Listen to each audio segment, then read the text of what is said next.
Thank you. And Mary, just on that note, you're saying to cut off our cameras after we're speaking for the presentations, right? Not during the entire. Council members, you are fine not turning off your cameras. It's for all other attendees who may only be for a certain portion, so that for the broadcast, we're always seeing you all and not those that we don't need to see at the moment. Okay, very good. Thank you for the clarification. And good morning, everyone. Welcome to the Tuesday, December 1st, 2020, Montgomery County Council meeting. We have a few presentations. In fact, we have three this morning. The first one is a proclamation recognizing World AIDS Day by Council members Albornoz, Glass, and Rice. Gentlemen, please. Well, thank you, Mr. Council President. I'm honored to be joined by my colleagues on the HHS Committee, Council members Rice and Glass, to acknowledge this important day, National World AIDS Day. And I was reflecting almost 25 years ago, I did an internship with an organization called Casa Alianza in Mexico City. And one of my first assignments during that internship was to support a social worker whose task was finding the mother of a 16-year-old girl who was dying of AIDS and who had a 18-month-old baby girl who was HIV positive. And it took us more than a month to track the mother down because she lived in a shanty town on the outskirts of Mexico City. And I will never forget the look of relief on her face when we let her know that her daughter was alive, but then the look of despair and just complete and total shock and sadness at the news that she was dying. And then we had to explain what AIDS was to her because this was in the 90s.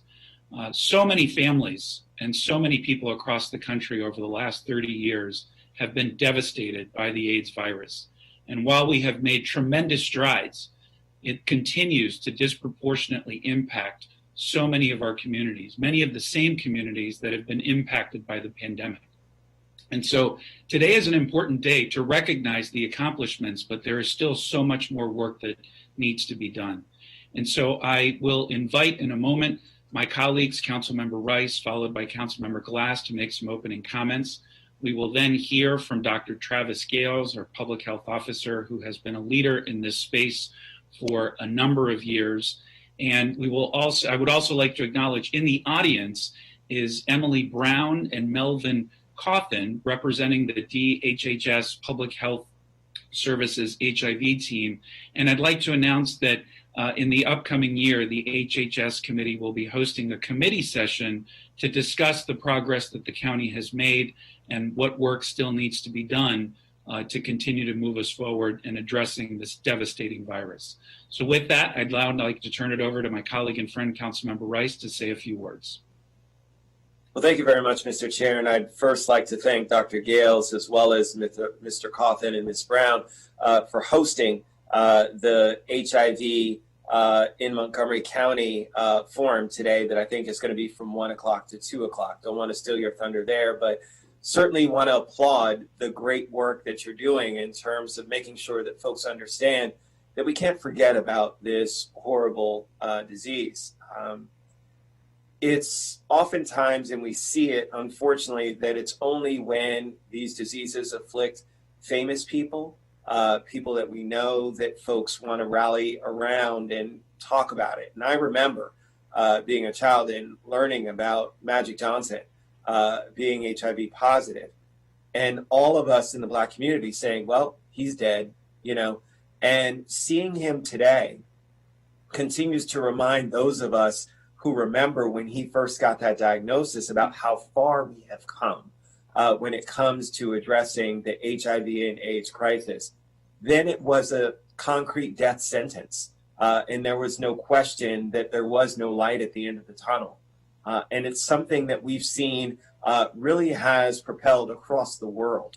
I harken back to my time when I traveled to Gondar, Ethiopia, a little over a year ago, and was talking to them about some of the health challenges. And even in a remote area like Gondar, a small area that's a suburb of Addis Ababa, Ethiopia, it's one in which even there, they've been able to get a handle on the crisis. And it says something. It says something about how health policy and the great work of health officials can actually turn the tide, something in which we're looking for right now when it comes to our global pandemic with the COVID crisis. And so there's hope.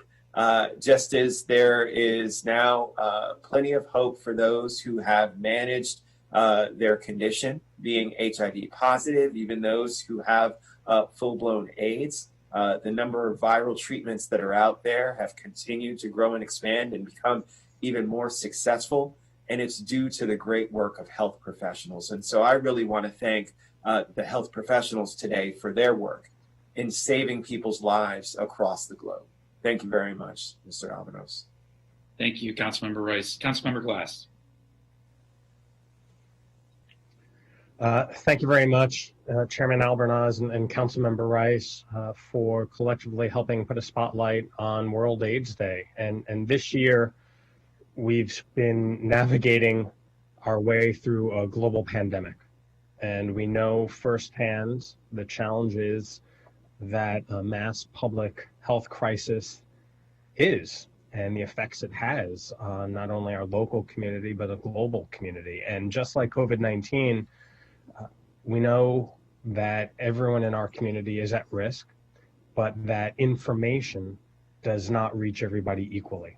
And it is our most vulnerable communities that are worst hit, not only by COVID-19, but with the lingering effects, the perception and the stigma. And the same is true for HIV and AIDS as well. And the LGBTQ plus community knows this and has known it for a very long time and has been disproportionately affected by HIV and AIDS due to a lot of the systemic inequities that exist.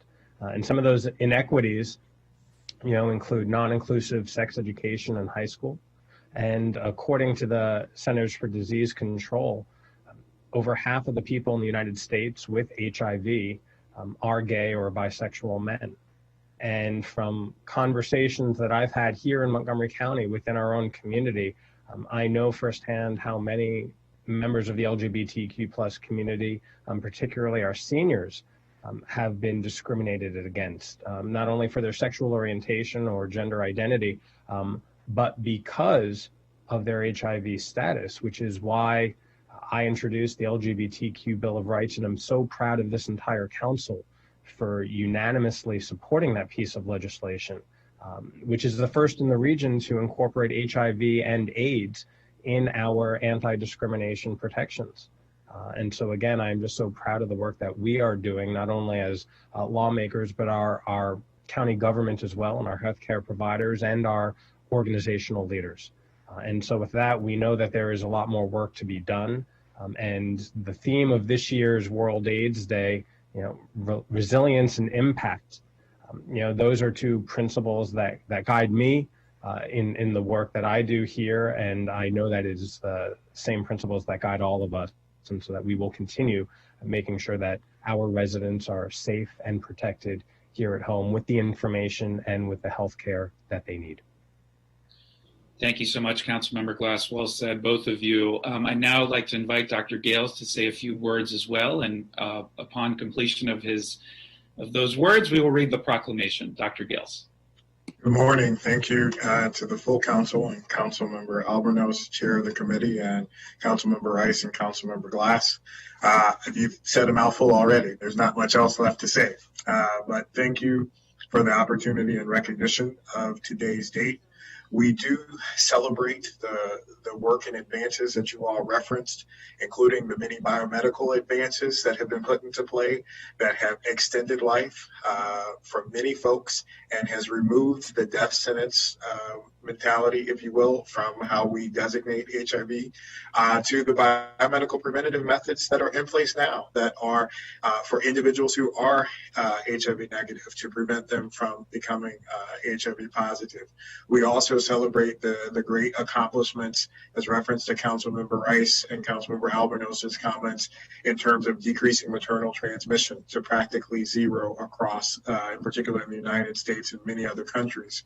We also celebrate the new potential advances in treatment to cure types of modalities, as well as improving our not only the quality of the antiretrovirals in place, but also the different mechanisms of delivery to increase adherence and remove those barriers to ensure folks are adherent to their regimens and are achieving undetectable status. But at the same time, we also recognize that there are significant challenges that you all have laid out already, including the continued influence of social determinants of health on an individual living with HIV's ability to be successful in achieving undetectable status and having access and linkage to care and linkage to support services for their lives to be successful, as well as removing those same barriers and obstacles that predispose certain folks to having an increased risk of HIV acquisition. We know that we have to continue to work on addressing those social issues and those social obstacles and the social realities of many folks, as again you all have referenced, that put them at greater risk, whether it's systemic racism, access to housing, access to fair and equitable jobs and economic opportunities, decreasing stigma, so on and so forth. And because of those continued challenges and obstacles that underscore the need for continued work, we are excited to build on the work that has existed in the county for many years before today, as well as moving forward, being a part of the CDC's Ending the HIV Epidemic platform that will work to identify as many residents as possible. So getting to a level where we've achieved at least 90% of our residents who are HIV positive knowing their status, 90% of persons living with HIV to have reached an undetectable status, 90% of folks living with HIV linked to care, and a 50% reduction in new cases over the next several years. And the last thing I would point out is for many folks, historically, Montgomery County has not been included in many of those conversations related to HIV reduction in comparison to some of our peer jurisdictions. We do have HIV here, and it's important that we continue to work to bolster and increase the support services that we have for residents living here with HIV.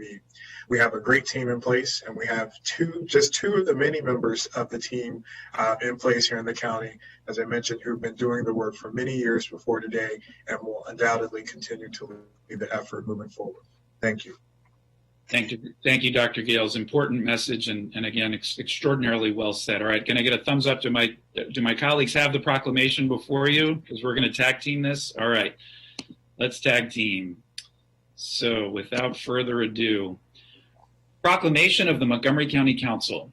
Whereas World AIDS Day is dedicated to increasing awareness of the AIDS epidemic, which is spread by HIV, celebrating increased access to treatment and prevention and services. And whereas, Councilmember Rice?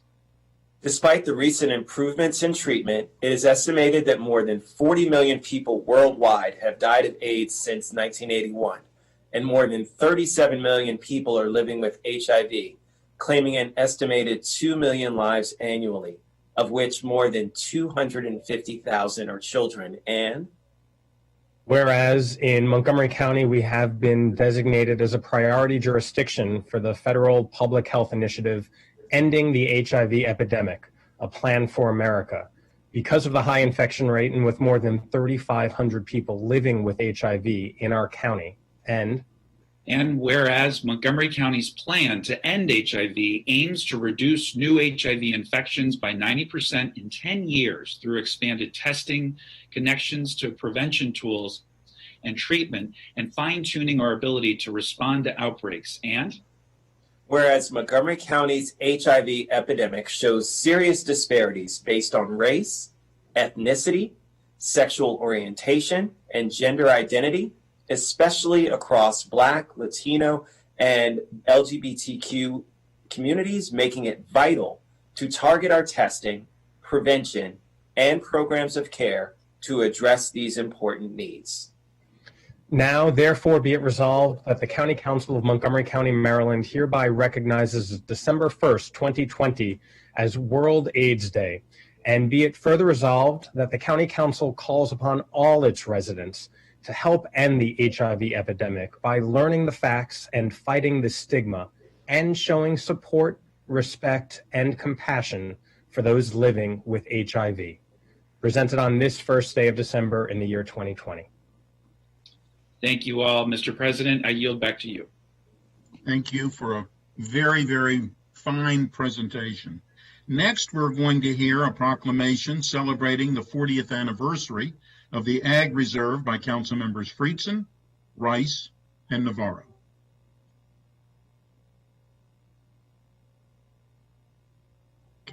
Council member, who is leading it off? I am. Sorry, we had a little technical difficulty with the host getting We understand how that works. Yeah. Well, when you have the three of you adding my face to the screen is a downgrade, so they were questioning whether or not the right decision. There you go. I'm really excited for this proclamation presentation. 2020 has been a really challenging year for so many different reasons, but one of the real positives of 2020 is that it is the 40th anniversary of one of the most important land conservation decisions in the United States of America, the creation of the Montgomery County Agricultural Reserve. It's home to 558 farms, employs more than 10,000 people, and contributes $281 million to the county's economy as one of our truly treasured resources in Montgomery County.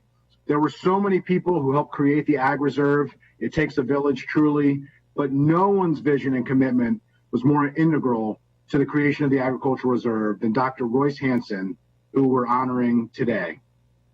I'm pleased to be joined with Councilmember Rice, Councilmember Navarro. The three of us have the great privilege and honor of being the district council members representing this cherished resource in Montgomery County, and we will be presenting it together. Royce had a lot of help and made a lot of friends along the way. We'll see many of them in a tribute video we're about to show. So why don't we take a look, and then council members Rice and Navarro and I, as the district council members who represent this cherished treasure, will present the proclamation. So if you could play the video, please.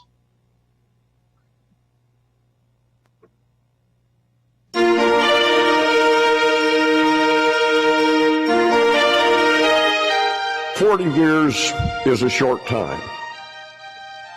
And as some great historian must have said when he was asked whether Athens or Rome had made the greatest contribution to civilization, he said, it's too soon to tell." Hey, Montgomery County. Here we are, 40th anniversary of the Reserve, Kingsbury Orchards, on a beautiful November day, seeing if we can find, Jim Kingsbury's here. Hey, how are you doing? Good. Good. Well, we're here in the Reserve, but what does the Ag Reserve mean to you? Well, it means a lot. We have about 132 acres here, and truly the Ag Reserve is the only reason that we're able to continue farming and doing what we do here. We've been growing peaches here since the 1930s, and it's been a kind of more of a family tradition than anything else. But I'm old enough to remember when there was no Ag Reserve, and I was like in high school in the 1970s. And back then there was a lot of concern about development creeping in, and my parents used to always tell me, we're not sure how long we're going to be able to sustain this, but we'll keep going as long as we can. Then came the Ag Reserve, and back in the day I didn't know who Royce Hansen was, but I have to extend many thanks to Royce Hansen for all the work he did to turn the Ag Reserve around, make it happen back in 1980. It really meant the world to me and my family to be able to stay here and again continue growing fruit. This view from the east side of Sugarloaf Mountain is the best view that you can have of the Agricultural Reserve. Hello everyone, I'm Jeremy Criss from the Office of Agriculture. Royce, we have you to thank for your leadership in not only the creation of the Agricultural Reserve, but the way in which we have transferable development rights and more specifically the building lot termination program. We wouldn't have the BLT program if it wasn't for your leadership. And I just wanted to make sure you knew that I was very appreciative and still am for the things that you've done to help the agricultural community. Thank you very much, Roy. It is a physical symbol and moral recognition of humanity's inseparable connection with the earth. Happy 40th birthday, Ag Reserve. and a big thank you to Dr. Hansen. I love living in the Ag Reserve because of its peace and beauty, its compelling history, and especially because of its wonderful family farms. We really appreciate being able to get to know our farmers and really enjoy their orchard fresh fruits, their nourishing vegetables, and we are incredibly grateful and feel very spoiled to live here in the Ag Reserve, in large part due to its farmers. And we hope that the Ag Reserve remains this jewel of Montgomery County and the greater DC area for many years to come. There are some things that are just intrinsically important and should be protected. Thank you, Mr. Hansen. Royce, it's Bob Sissel here. Let me start by saying thank you for being the principal designer, or should I say the founding father, of our nationally recognized agricultural reserve. Through your insight, you foresaw that safeguarding this valuable resource was critical to our cultural identity as an agricultural community. This land surely would have been lost to development and the valuable resource of farmland lost forever without your thoughtful guiding hand. Your guidance then and your mentoring of our young citizens today is needed more than ever to continue to protect this resource. The citizens of our county will forever be in your debt. So if I may end by quoting one of my favorite conservationists of the early 20th century, I say to you, bully, Royce Hansen, bully to you, sir. I guess if you grow up on a farm, you have a continuing empathy and sympathy for the land. I'm Perry Berman. I worked with Royce 40 years ago on the Agricultural Preservation Master Plan. I also worked with Dick Tushing, who says hi. Royce made a difference. 1980, could you imagine coming to the county council and saying we want to save 1/3 of Montgomery County for farming? Imagine coming to all the farmers and the developers. Royce had leadership and he was willing to take a risk. Thank you, Royce. This is my favorite place to go hiking because it's large. As you've noticed, we've only walked a short distance and you can't hear the road anymore. What do you appreciate about living in the Ag Reserve? I appreciate the trees and there not being a lot of traffic noise. I appreciate the plants and the birds. I appreciate the nice scenery. Thank you, Dr. Hansen. Good morning, Dr. Hansen. I'm Drew Stabler, a sixth-generation citizen and farmer here in Montgomery County. And I recall with a smile some of the discussions that we had about the rural area of the county RDT zone. I wasn't always smiling at the end of these discussions because there was not always agreement about the outcome.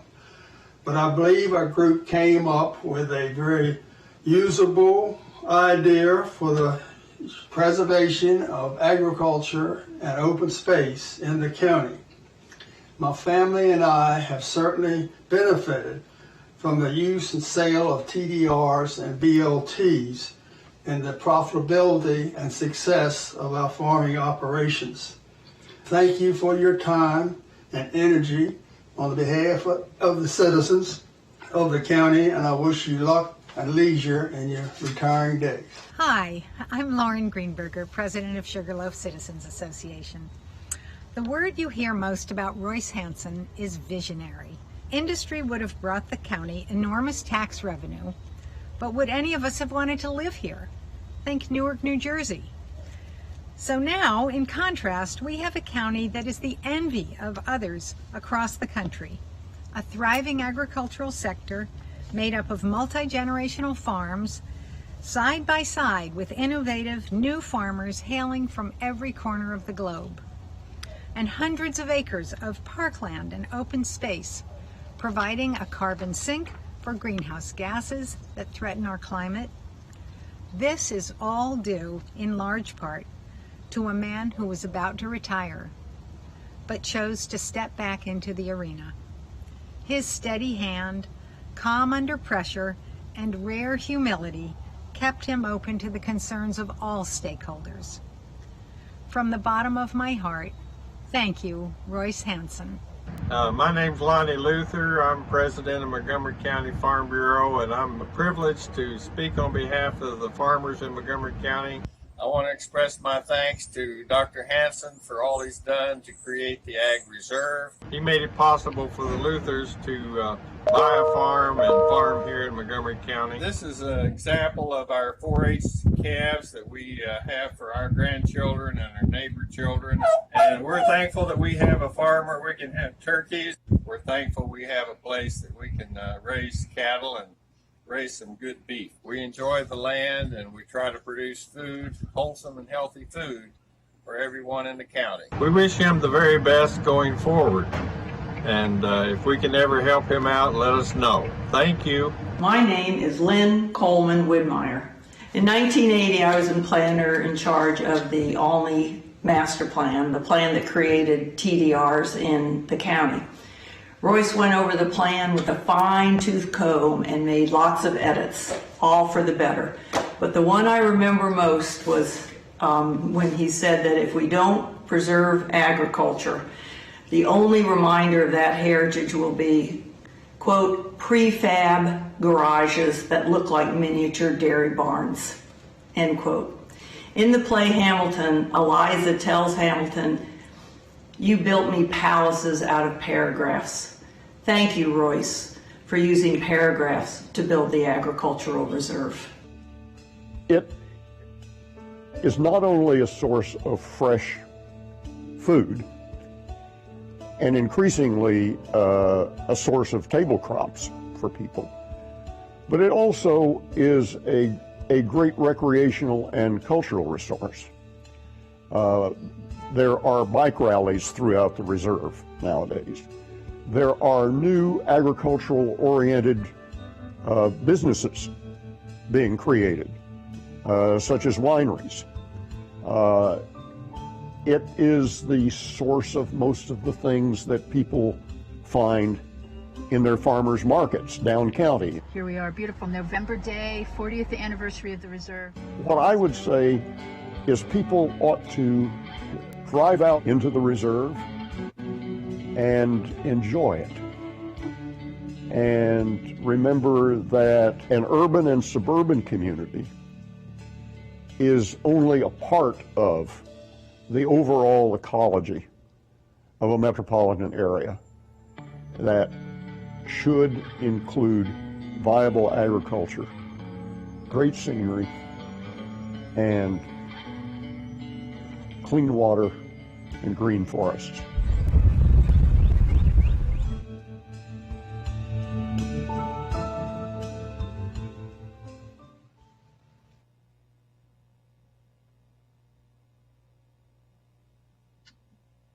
Thank you so much. What a wonderful tribute. It truly is an honor to be able to celebrate the 40th anniversary of the Montgomery County Agricultural Reserve and to take this time to honor Dr. Royce Hanson, the founding father of the Agricultural Reserve, the original architect, whose vision for protecting farmland has become a nationally recognized success and a cherished treasure here at home. As the first full-time chair of the Montgomery County Planning Board, I'm not sure Dr. Hanson quite knew what a lasting and sustainable legacy he was creating. But here we are, 40 years later, and the Agricultural Reserve continues as a shining example of our agricultural heritage and our commitment to land preservation and open space. It's not lost on me, by the way, that I grew up next to a farm in Potomac that is no longer a farm. It is now a couple hundred houses, and that would be the case with the entire county, but for the visionary leadership of Royce Hanson 40 years ago. Royce, on behalf of the 588 farmers in the Ag Reserve and the residents of our county, want to thank you for your vision and your lasting legacy that you've created for generations of Montgomery County residents to come. Whether or not we want to start a farm, visit a farm, purchase locally grown food, go on a hike, or just get away from the hustle and bustle of urban, busy life, or visit a winery or brewery, you have made that all possible. You are quite a legend in this county. And as we saw in that wonderful tribute, you're widely admired and respected, even by those you sometimes disagreed with. From ag preservation advocates and farmers, conservationists, and philanthropists, They all appreciate you, not just for your dynamic vision in creating the Ag Reserve, but for your decency as a person and as a true pillar for so many decades in our community. Paraphrasing Walter Lippmann, the final test of a leader is that he leaves behind him and others the conviction and the will to carry on. Royce, you are a true leader among leaders. You had your own vision and convictions, but more importantly, you inspired so many others to embrace that vision and to carry it on, protecting the Ag Reserve for generations to come. I am so privileged to be able to represent part of the Ag Reserve, to carry on a small piece of your legacy that it takes so many of us to carry together and to protect and preserve the Agricultural Reserve, along with my colleagues on the County Council and so many Montgomery County residents. Thank you, Royce, for all you've done on behalf of our community. And now let me turn over to my colleague in District 2, Craig Rice, for a few words. Thank you very much, Councilmember Friedson and Dr. Hanson. It is so good to see you, sir. I had to make sure that I did a little wardrobe change and threw on my John Deere tractor hat. Now I live in Darnestown, right on the edge of our agricultural reserve, but my wife still won't let me get a tractor, but that's a whole nother story. But I want to start off with something, sir, that you penned as a part of the Farming at Metro's Edge conference back in 2013. In the past, the familial connection to generations of farmers ensured that most people understood farmers and agriculture. But today, only a small percentage of children have a parent or grandparent connected to agriculture. Farm and non-farm families now live in somewhat separate worlds. Where those worlds meet, at the dinner table, remains an enduring connection, despite the fact that food producers and consumers rarely meet face to face. We took that charge head on, Dr. Hanson, and by you highlighting that, we understood that the promotion of agritourism, really making sure that folks were more engaged with our farming community, that they understood what was happening here in the Ag Reserve, and it wasn't just a pretty name or some kind of way to stop sprawl, but was actually a productive way in which we could do all of the things that you envisioned. To talk about ways in which we can continue to promote agriculture, to provide much needed food for our world, understanding that over the next few decades, we will have a worldwide food shortage. And, oh, by the way, ensuring that we continue to address our climate change goals by ensuring that we have dedicated land that becomes that carbon sink that allows for us to manage some of the ill effects of a lot of the development that we have had in our community as a whole. Your plan worked. And it's a beautiful thing to be able to see that the vision that you put forth is actually working and coming to fruition. And so I want to thank you. I want to thank you as a lifelong resident here in Montgomery County for ensuring that we protected the things that we hold valuable to us. As the grandson of sharecroppers from rural South Carolina, while I didn't grow up on a farm or live on a farm, I spent many of my summers on my grandparents' farm down in South Carolina. And I understand all too well about the sacrifices and dedication that it takes. But I also understand about the value. And as I took my children, as they got older, down to South Carolina to see that farm, to see where folks and how folks actually operated, and now being able to live in the agricultural reserve is just such a tremendous plus. Our children, our future generation is blessed by your preservation. And so I again want to echo the sentiments of thanks to you, sir, for again being a tremendous leader, a great visionary, and really contributing to the overall success of our agricultural reserve and Montgomery County as a whole. Just close with one quote from Wendell Berry: "Eating is an agricultural act." And so it's really important for us to remember that all of us eat. So all of us support agriculture, and all of us need to remember that as we continue into the future in protecting our agricultural reserve. Thank you very much, Councilmember Friedson. Thank you. And now let's turn to Councilmember Navarro.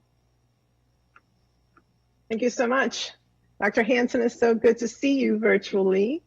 I have to say that one of the first meetings that I had was with Dr. Hansen when I was first elected to the County Council in 2009, where he proceeded to explain to me in very important terms the extraordinary responsibility that members of the council have to protect this beautiful and extraordinary gem in our county.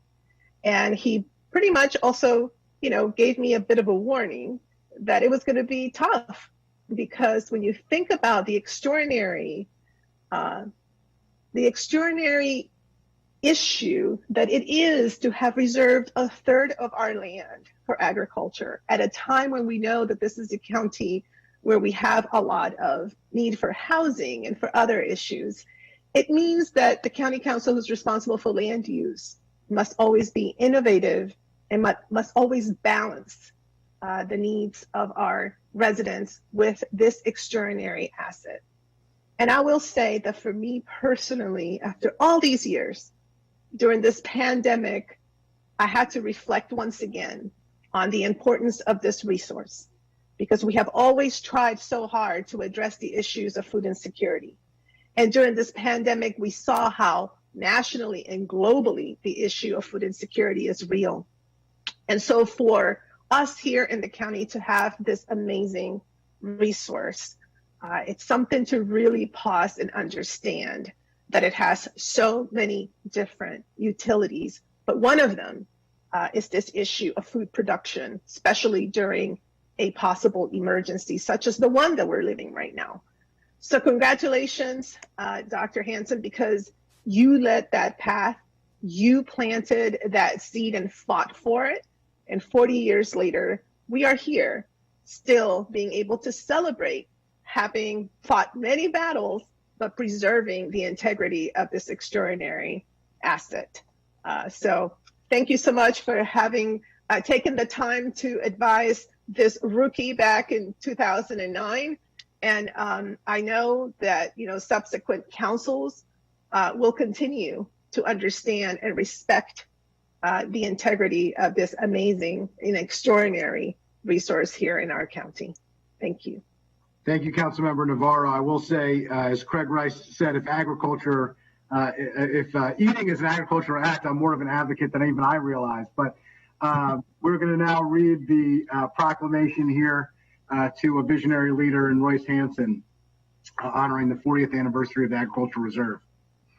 Whereas the Montgomery County Agricultural Reserve was a conservation decision encompassing 93,000 acres of farmland created in 1980, thanks to the visionary leadership of Dr. Royce Hansen. And whereas the Agricultural Reserve has provided a working agricultural landscape that supplies over $48 million in crop and livestock sales to Montgomery County annually, and also boasts access to green open spaces, bike routes, pick your own produce farms, and beautiful bucolic views. And whereas for 40 years, approximately 1/3 of the county's land has stood firm against the constant pressures of sprawl development, and as a reminder of Montgomery County's commitment to protecting farmland and agriculture. And whereas Dr. Royce Hansen was the first full-time chair of the Montgomery County Planning Board, whose vision and efforts led to the establishment of the Montgomery County Agricultural Reserve,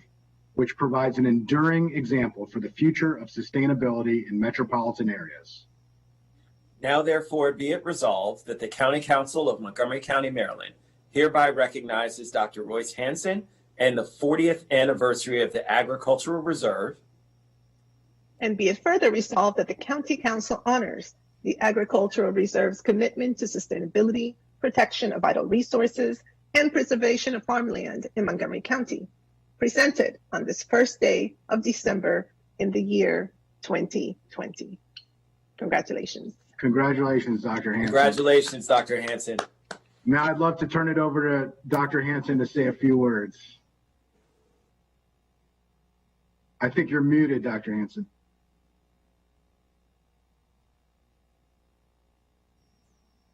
There. Can you hear me now? Yep. Okay. Well, thank you for allowing me to say a few words and disabuse you of my divinity. I very much appreciate the council's recognition of the agricultural reserve, and thank you very much for this resolution. It really goes to all of the people who have really made it possible. You're familiar with the notion that you enact laws, but it takes a lot of other people to carry them out and bring them to fruition. The idea of transferable development rights, for example, would not have taken root but for the decision that Drew Stabler made to be the first person to sell his development rights. And that was a signal to other farmers in the area who knew that the Stablers had been farming in this county since it was created, and maybe before. It gave credibility to the system, to the people in the Farm Bureau and in Montgomery Countryside Alliance and the Montgomery agricultural producers. They have all made it possible. Now, one of the great things about getting old is that you generally tend to outlive the people who were your detractors. And so I'm really pleased to have had that opportunity. The biggest problem, and Nancy will probably remember me telling her this, when we met back in 2009. The biggest problem confronting the agricultural reserve are good intentions that have bad ideas. The reserve has gone through a whole series of these in its 40-year history. There's the zombie highway that was to cross the Potomac and slice through it and cut it in half. There was the idea that we ought to really allow more development in the reserve by the use of sand mounds. There was the idea that it wouldn't hurt at all if large private institutional facilities were allowed to operate in the reserve and to build facilities. It'll just be a little bit of land. And now we have the problem of solar farms being proposed, which would essentially make agriculture an accessory use rather than the primary use for which the reserve was created. So the watchword that I would ask the council to keep in mind is that the Hippocratic Oath should be your watchword when it comes to the reserve. First, do no harm. So I'm glad that you have taken the initiative, and I'm glad to be the happy vehicle for this wonderful resolution. So Andrew and Craig and Nancy particularly, thank you. All the members of the council, thank you for protecting the reserve.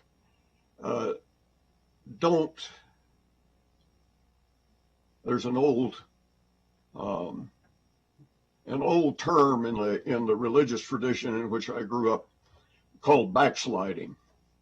So don't backslide. Keep moving forward, stay firm, and do no harm.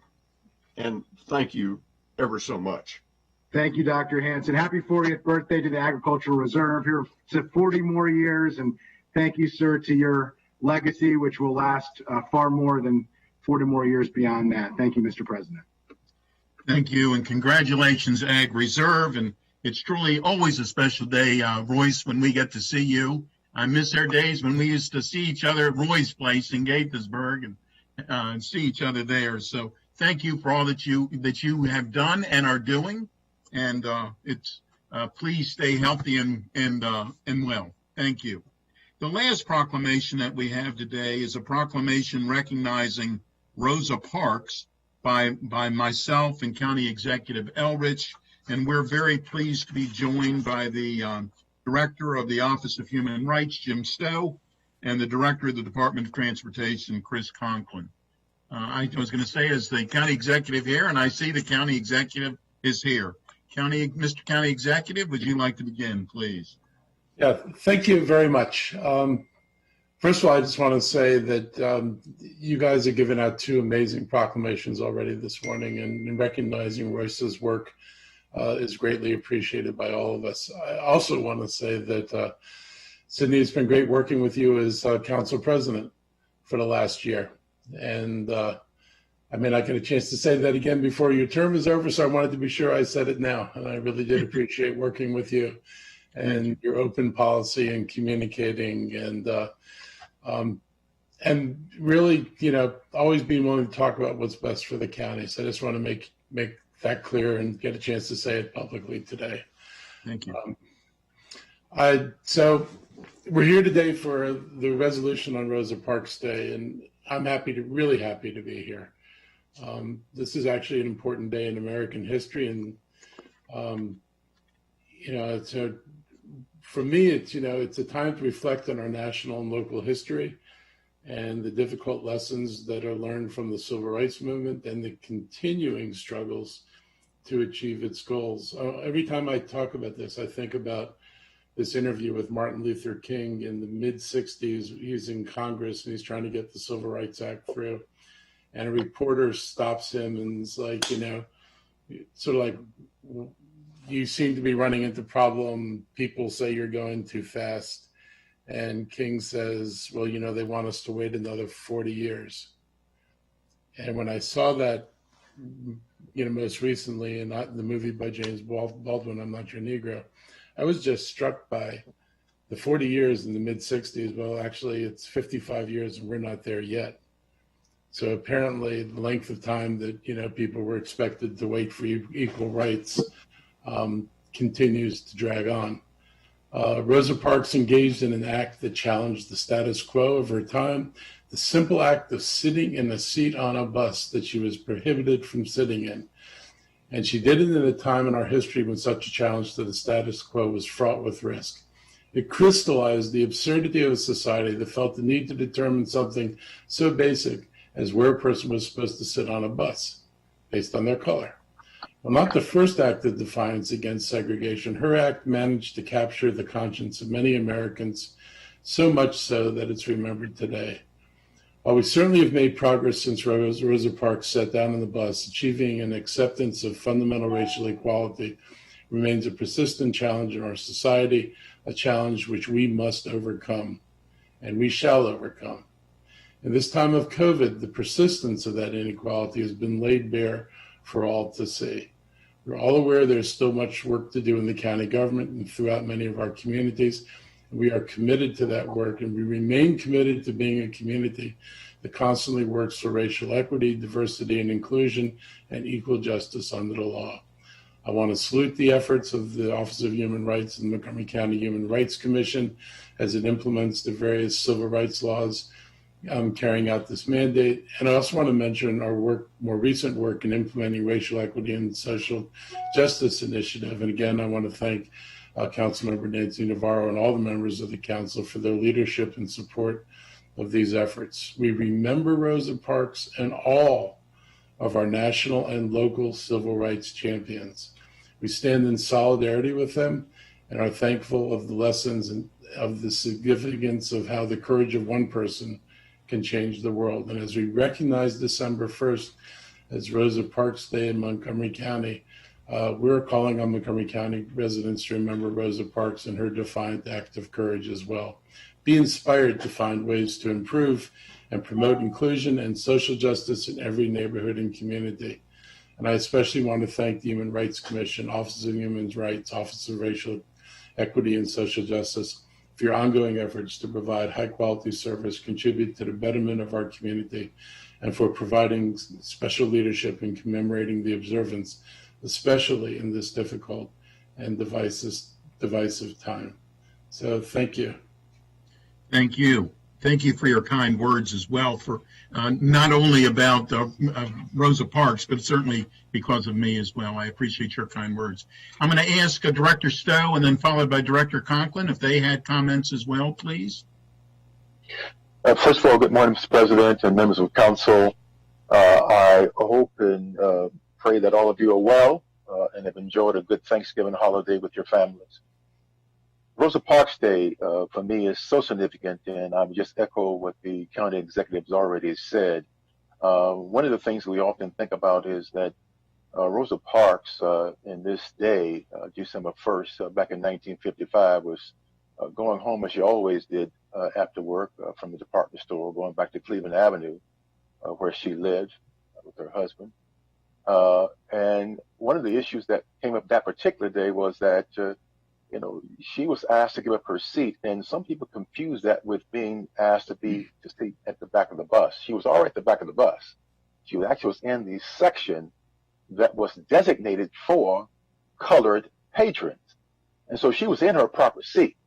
But the policy went further to say that if in the front section of the bus, if all the seats were filled and white patrons were not able to get a seat, then they had the opportunity and the right to take then those seats reserved in for in those days, the colored patrons. And so as it turns out, not only would they give up the seat that one sat in, but if there were 3 other persons in the whole row of seats, all persons had to get up and get off the bus. In many instances, they would have already paid their fare, and in a lot of instances, never got their fare back, by the way, and had to wait on the next bus coming through. Rosa Parks had already been through that situation with this particular driver, where she had to get up out of her seat, and the driver drives off without, again, returning her fare. And so even when sometimes we do the right thing, even sometimes we engage in processes that allows us, in fact, to carry out the rights that are afforded to us as citizens of this great country of ours, even so we are deprived and indignities are thrust upon us as it was even in those days. And so what Rosa Parks illustrates is the power of one, the refusal to let the status quo be the status quo, particularly when it is simply wrong.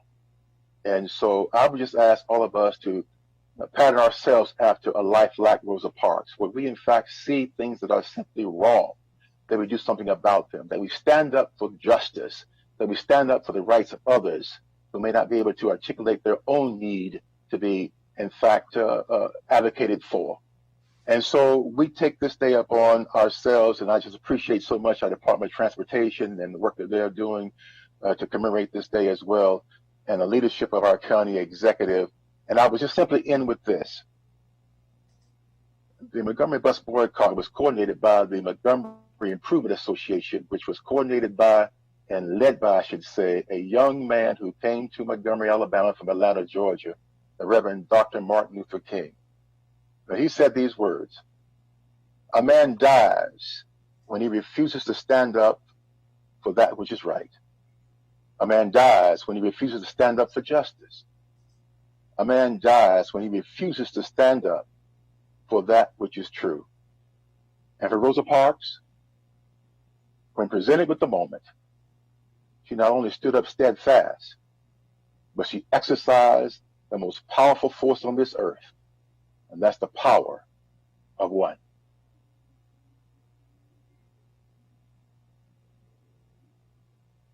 Thank you. Thank you. That was beautiful. Director Conklin. Good morning. Thank you for the opportunity to speak today.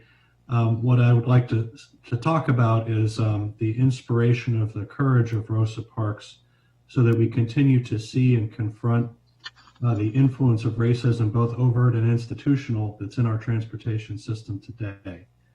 There's a strong correlation between accessibility and race. In recent years, our priorities at the county have shifted towards a commitment to improving public transportation and providing safe environments for walking and bicycling. These are critical ways to ensure access to education and employment opportunities for those communities disadvantaged by racism and who do not have access to a private car that many of us enjoy. Our continued focus on improving equity is essential if we are to reduce the disproportionate number of serious and fatal collisions involving our Black and Latino victims, which is truly unacceptable.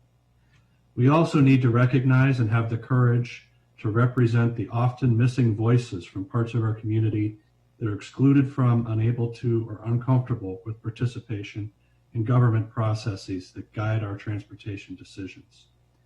Using data to identify needs and recognizing the unheard voices is essential if we are to overcome the legacy of racism that has formed or influenced the formation of our systems today.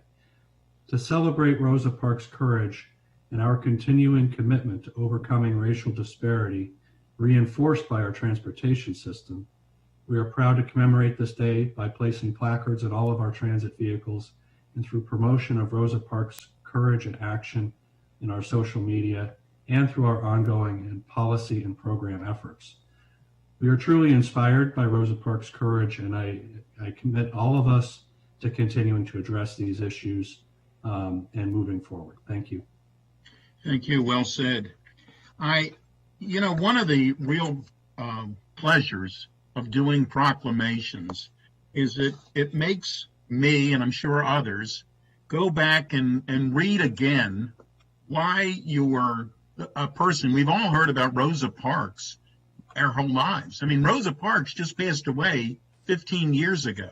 She died in 2005. She was certainly a part of our life. She was a member of our community, of our world, my entire life, or up until when she passed away. And I did want to recognize, before I forget, that Tiffany Ward is here as well, and we thank you, Tiffany, for all that you're doing. We should not have a proclamation about Rosa Parks without Tiffany Ward being here with us.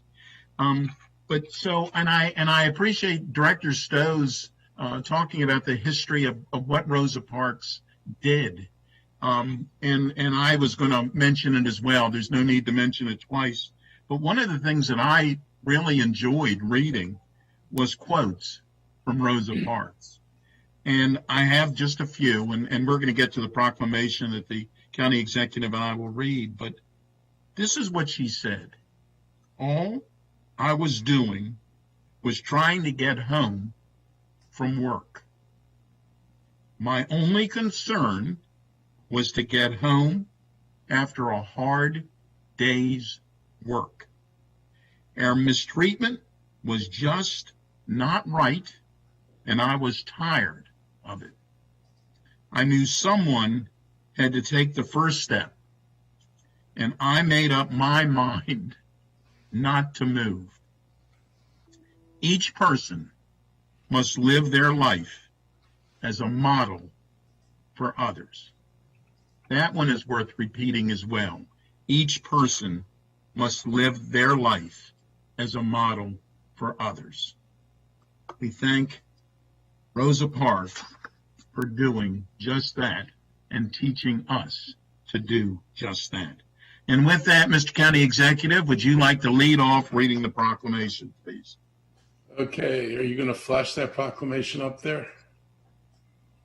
Well, I'm not, but hopefully okay, then I will read it off my thing here. Okay. Whereas Ms. Rosa Louise Macaulay Parks is an American hero.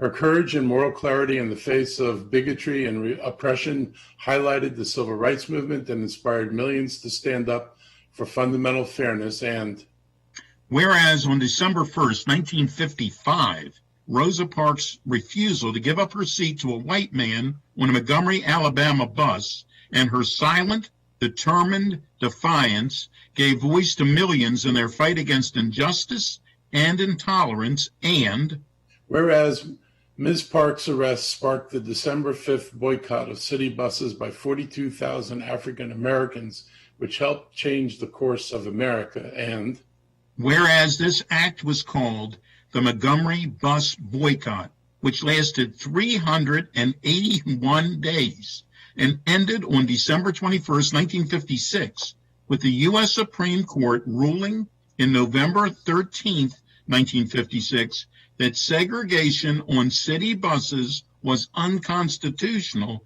and whereas Dr. Martin Luther King Jr. had formed the Montgomery Improvement Association and led the mass movement of the bus boycott, propelling the nonviolent resistance into what would be called the civil rights movement, and whereas Rosa Parks' heroism that day showed that one person can change the course of history and inspire the change in the hearts of a nation. She is remembered as the mother of the civil rights movement, and during her life, she said, "I'd like for everybody to remember me as a person who wanted to be free." Now, therefore, do we, Mark Elrich as County Executive and Sidney Katz as County Council President of the Montgomery County, Maryland, do hereby proclaim Tuesday, December 1st, 2020 as Rosa Parks Day in Montgomery County. We urge all our residents to remember Ms. Parks' unshakable commitment to a better world and her fearless will to battle injustice at tremendous risk to herself for the sake of the greater good. We must continue the movement toward a more fair and just society for all. And it's signed today by County Executive Mark Elrich and me as County Council President. Thank you all very, very much. thank you. Thank you. Thank you. We are going to continue our business today. And the next item that we have is comments by a fellow by the name of Sidney Katz as the outgoing council president. 1 year ago, I embarked upon a journey that I am completing today.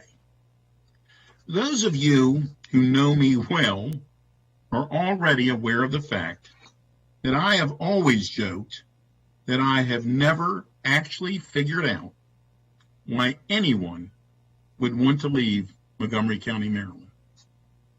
Well, the journey that I completed this last year was not something that I would have ever contemplated.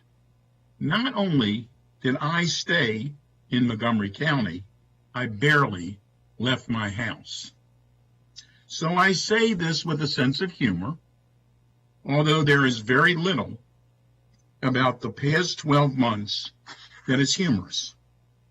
My tenure as council president has been everything that nobody expected.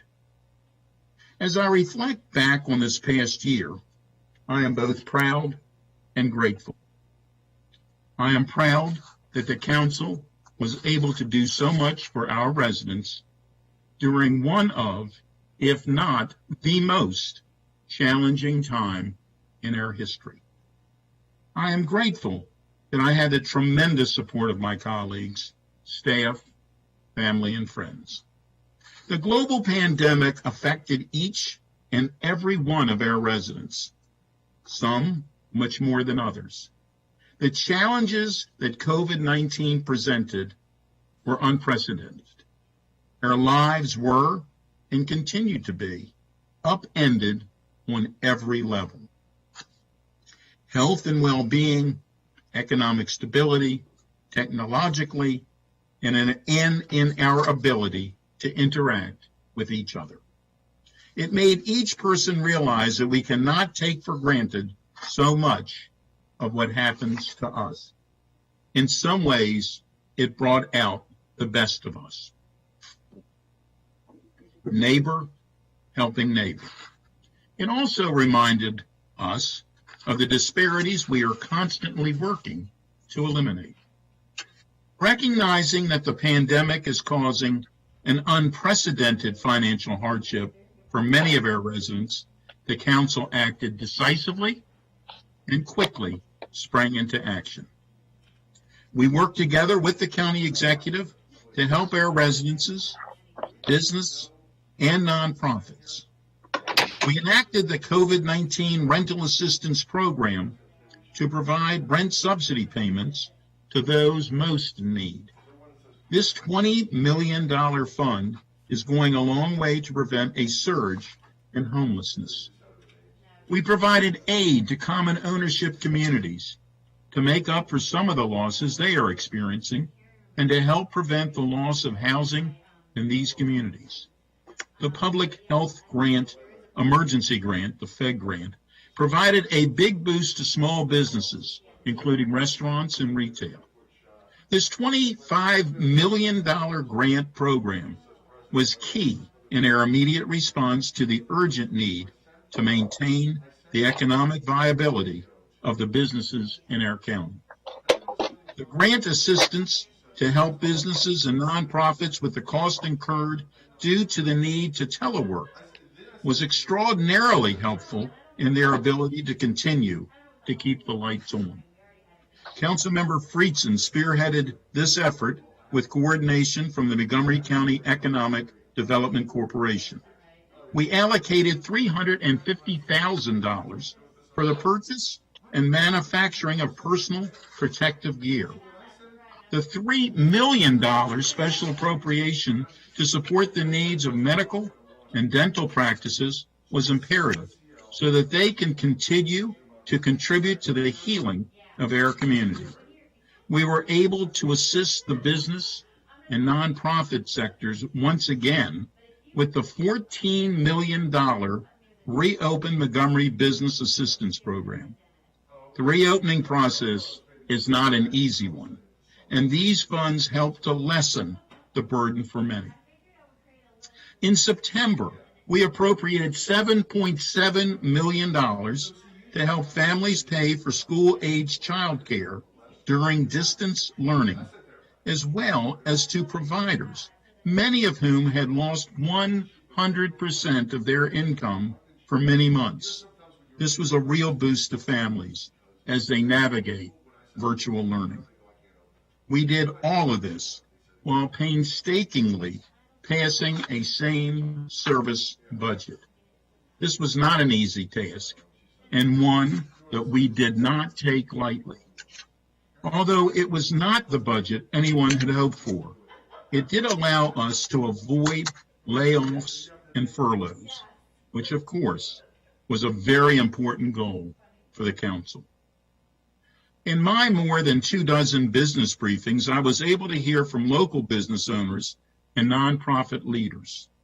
This forum provided a platform for everyone tuning in to hear about the struggles and triumphs of this segment of our economy. Learning about the positivity and creativity of local businesses and nonprofits was a true highlight of the past year. I felt it was important to look at how the pandemic has impacted the changing dynamics of our economy. And it was with this in mind that I brought together county leaders to form a task force to take a good look at these issues. This task force, chaired by Senator Nancy King, has provided me with recommendations as to how we can best help businesses maintain continuity during these uncertain times. They looked at topics such as access to resources, access to capital, innovative ways for entrepreneurs to revamp and retrain, with a particular focus on life sciences. I look forward to sharing these findings with you all so that we can implement the recommendations where necessary so that our county is well positioned to emerge from this crisis stronger and better. Council Vice President Hucker worked with the many stakeholders to set up Street Dine in Silver Spring. This outdoor seating arrangement, taking place on closed streets, allows customers to more easily and safely patronize our restaurants. A win-win for all.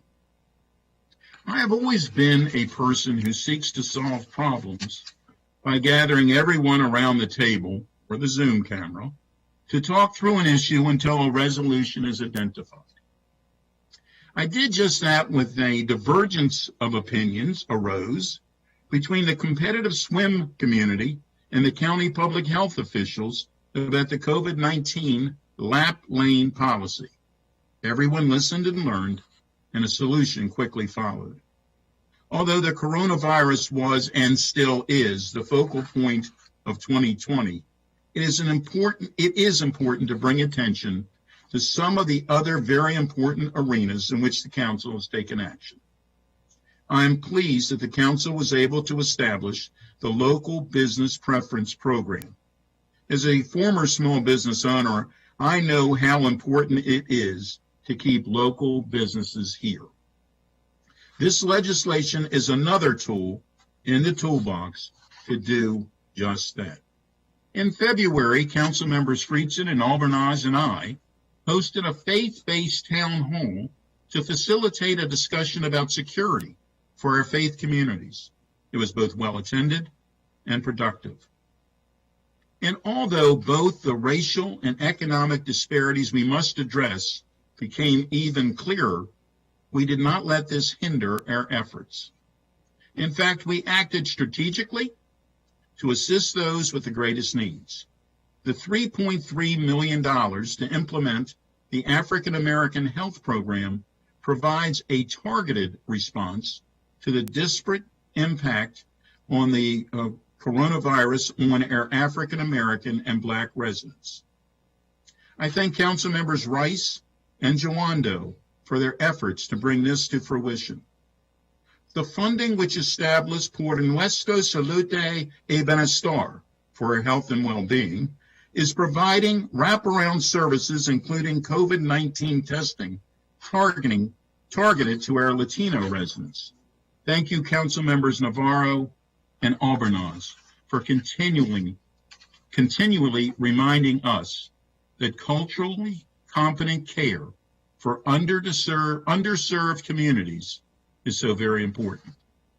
We continue to focus on the racial equity and social justice efforts we began last year, championed by then Council President Navarro, and we redoubled our efforts.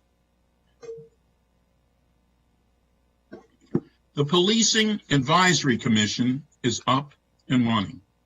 Councilmember Reamer spearheaded the legislation that created this group, and the council appointed its members after an exhaustive process.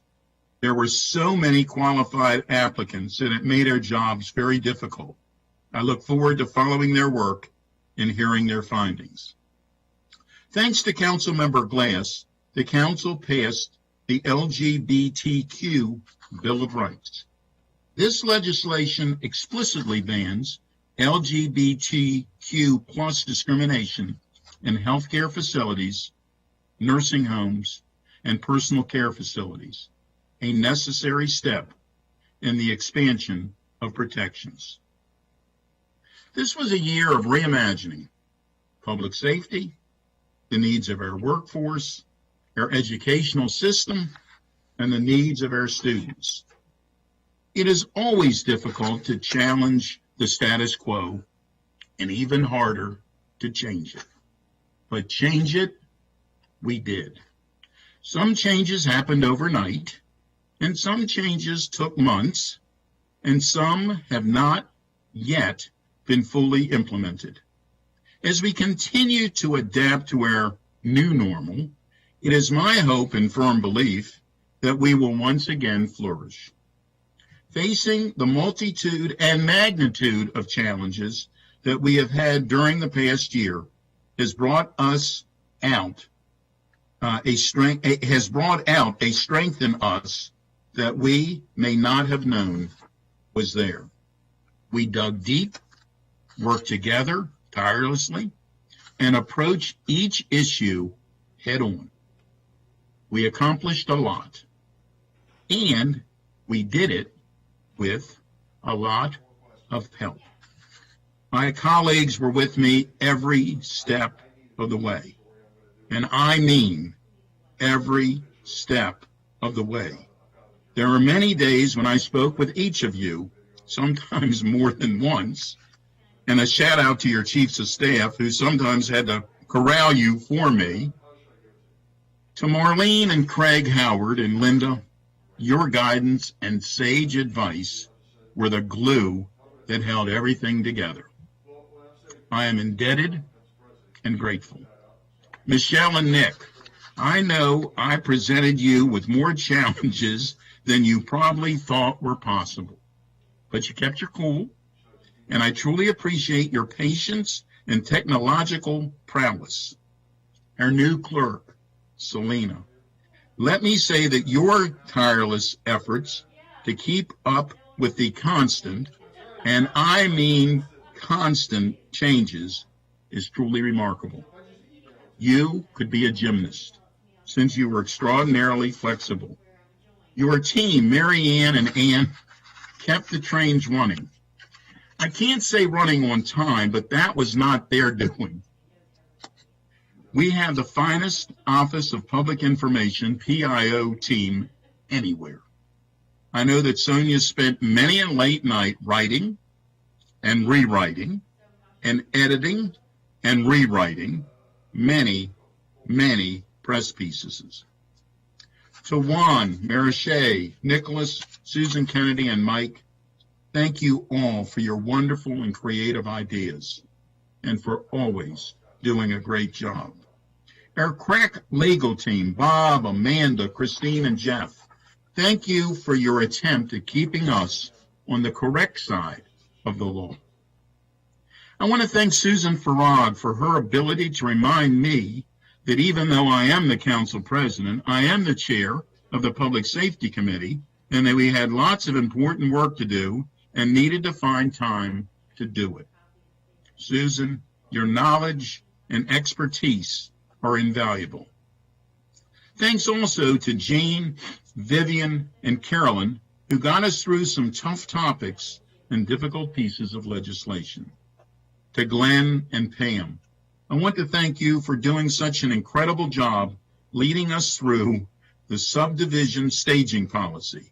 And thank goodness we will soon not have to utter the letters SSP, since it will now be called the Growth and Infrastructure Policy. Just think how much easier that will make it the next time around.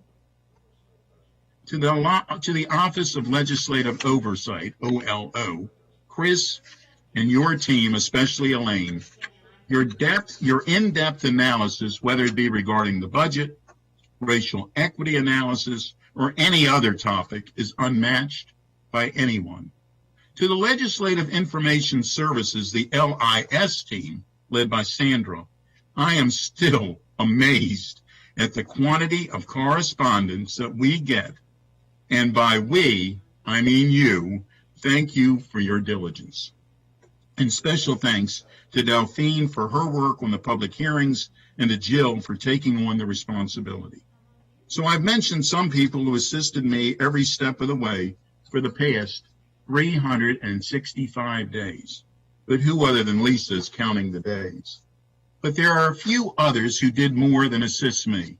They were my researchers, my writers, my conscience, my informers, my proponents, and my opponents when necessary. I'm talking about my staff, Mary, Laurie, Carmen, Kevin, Sam, and Andrew, and especially my chief of staff, Lisa, who works 24/7 only because it is impossible for her to work 25/8. I cannot thank her enough for all of her guidance and assistance. Thank you for going way above and beyond every minute of every day. Your talents are too numerous to list, and I just cannot thank you enough for all that you do. And a great big thank you to my wife, Sally, who I know many of you will be shocked to know puts up with a whole lot of foolishness with me. When I was president, as well as before and hopefully afterwards, I'm so very fortunate to have her in my life as my partner and my best friend.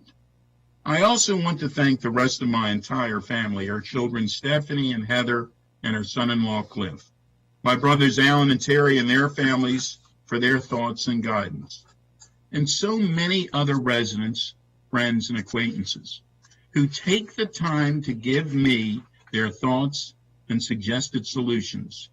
You have heard me say many times that I believe a community is a family, that we are a community of people helping people, and we are a council of people serving people. I am proud to have led our efforts this last year as we shined a light on the Montgomery County that we each treasure, and why Montgomery County is the place that I am proud to call home. Thank you very much. And thank you for letting me get through. Thank you for letting me get through that. And with that, we are going to have nominations for Council President and Council Member Navarro. Would you please lead that off? Well, first, let me pause to thank you, Councilmember Sidney Katz, our outgoing president. You are our colleague and leader for this past herring year, for somehow holding it together and holding us all to do what needed to be done during this unprecedented year. You deserve so many thanks. I'm sure that last December when you took over the reins of the presidency, no one could imagine what we were all going to experience. But you did it. You led us through uncharted territory with your trademark humor and unwavering dedication to serving our residents. I thank you. I thank your staff. And I will say that I completely associate myself with your remarks regarding all of our staff, our residents, and everyone who has been steadfast this year and has gotten through this. Thank you again. Thank you. So we are now at that junction where we must once again look to another leader to lead us as we continue the work of serving this great county of communities through a time of trauma, challenges, and opportunities. It is my great pleasure to nominate my colleague and friend, Councilmember Tom Hucker, to be our next president. When I think of Tom, I am comforted we will be fine. When I think of Tom, I think of clarity of thought and purpose, strategic risk-taking, digital citizenship, and an environment-friendly humanity. As council member and current council vice president, Tom has been a tremendous asset to our county. During this difficult and unprecedented period in our history, this council has benefited greatly from Tom's experience and leadership. As a champion for our less fortunate residents, I am confident he can help lead Montgomery County forward into recovery. As you may know, one of Tom's first major accomplishments was when he founded Progressive Maryland back in 1999. He has been at the forefront of progressive politics, not just in Montgomery County, but statewide for over 20 years. And fortunately for all of us, Tom is still full of energy as he was when he first started out. Tom has served as elected representative since 2006, when he was elected delegate and represented the residents of State Legislative District 20 in Annapolis. As delegate, he fought to protect the rights of our workers, families, and the safety of our environment. Among some of his achievements was the passing of the Maryland Clean Cars Act in 2007, the first ever PEPCO reliability standards in 2011, and the Pregnant Worker Protection Act in 2013. I had the privilege of calling Tom my co-worker in 2014 when he was elected to represent District 5, which includes areas which I formerly represented as part of previous District 4. His unyielding support for the county's bus rapid transit system has helped to directly benefit East County residents. As chair of the Council's Transportation and Environment Committee, Tom has also fought to increase equitable transit access across District 5, providing a voice for residents on issues such as ending the red line turnbacks. Since coming to the council, Tom has also worked to promote a living wage for our workers and protect paid sick leave. Seizing on the momentum presented by this council of new faces, Tom this year spearheaded legislation, which I was proud to lend my name in support.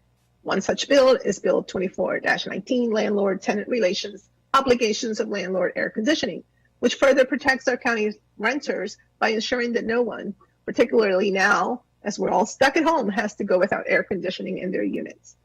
These efforts have a huge impact on the lives of our everyday working residents. I would be remiss if I didn't also mention Tom's invaluable work as a member of the Council's Public Safety Committee, where he has worked with his colleagues to create a safer Montgomery County and a system which reflects the values of the majority of our residents.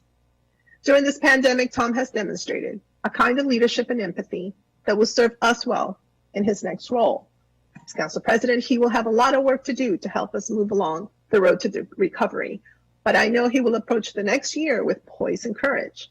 With that, I would like to formally move the motion to appoint Councilmember Tom Hucker as our new council president. Thank you very much and very well said. I believe Councilmember Reamer would like to speak. I would like to second the nomination by my colleague, Councilmember Nancy Navarro, and I will make a few remarks about it in just a moment, but I have to begin, as I know my colleagues will, by thanking our outgoing council president. One of the amazing things about service on the county council and the county government is that you really never know at the beginning of the year what is coming your way through the rest of the year. And every year is full of its surprises. Of course, a global pandemic is a whole nother level of unexpected calamity. But Sidney Katz, I think of you as Mr. Montgomery. It is really, it is a very friendly and warm experience for me when in the course of our deliberations, we hear about the people that you know, your personal experience with the communities. I'll never forget your stories about your elementary school, how you grew up and went to school in a segregated elementary school, and just the power of that experience and its lifelong meaning to you, as we have now, well, we have been for many years, but we're seeking to reconcile so much of that unfortunate history. And to serve on this county council with you, who I think is, as a friendly dean of community leadership, your decades in Gaithersburg and now your work at the county, it is absolutely a highlight and a deep aspect of working on the council. So you did a marvelous job. This is one of the hardest years you could have as council president, and you were well prepared, and you never lost your cool, and you kept us moving. So thank you for just being a terrific council colleague and a terrific council president. Yeah, Mr. Hucker, I really am pleased to second this nomination for you to serve as our council president in this coming year.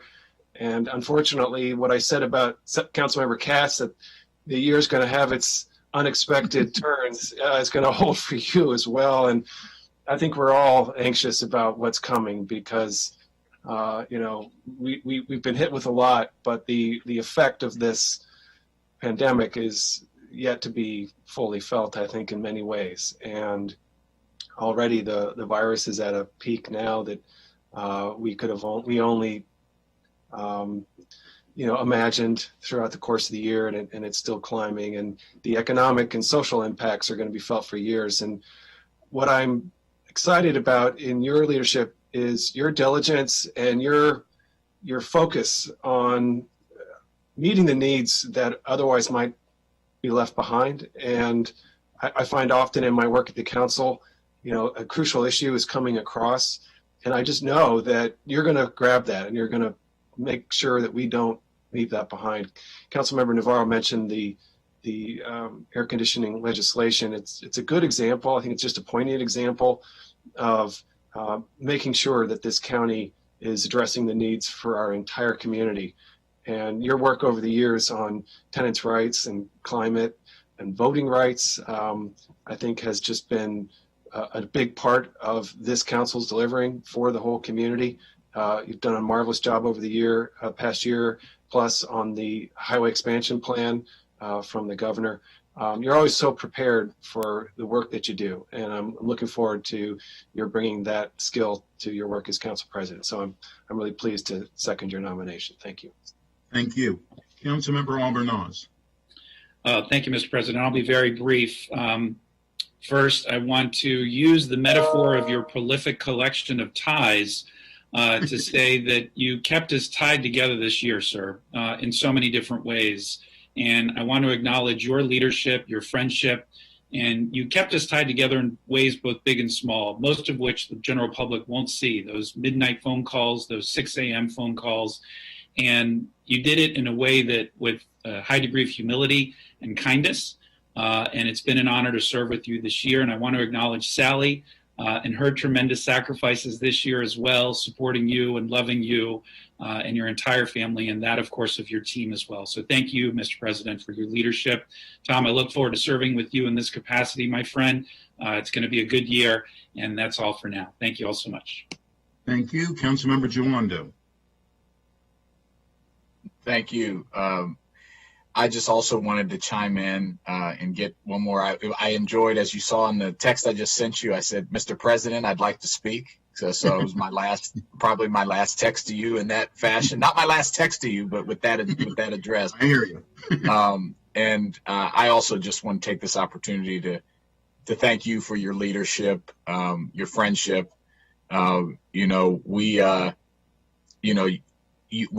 none of us agree on everything all the time, and that's democracy.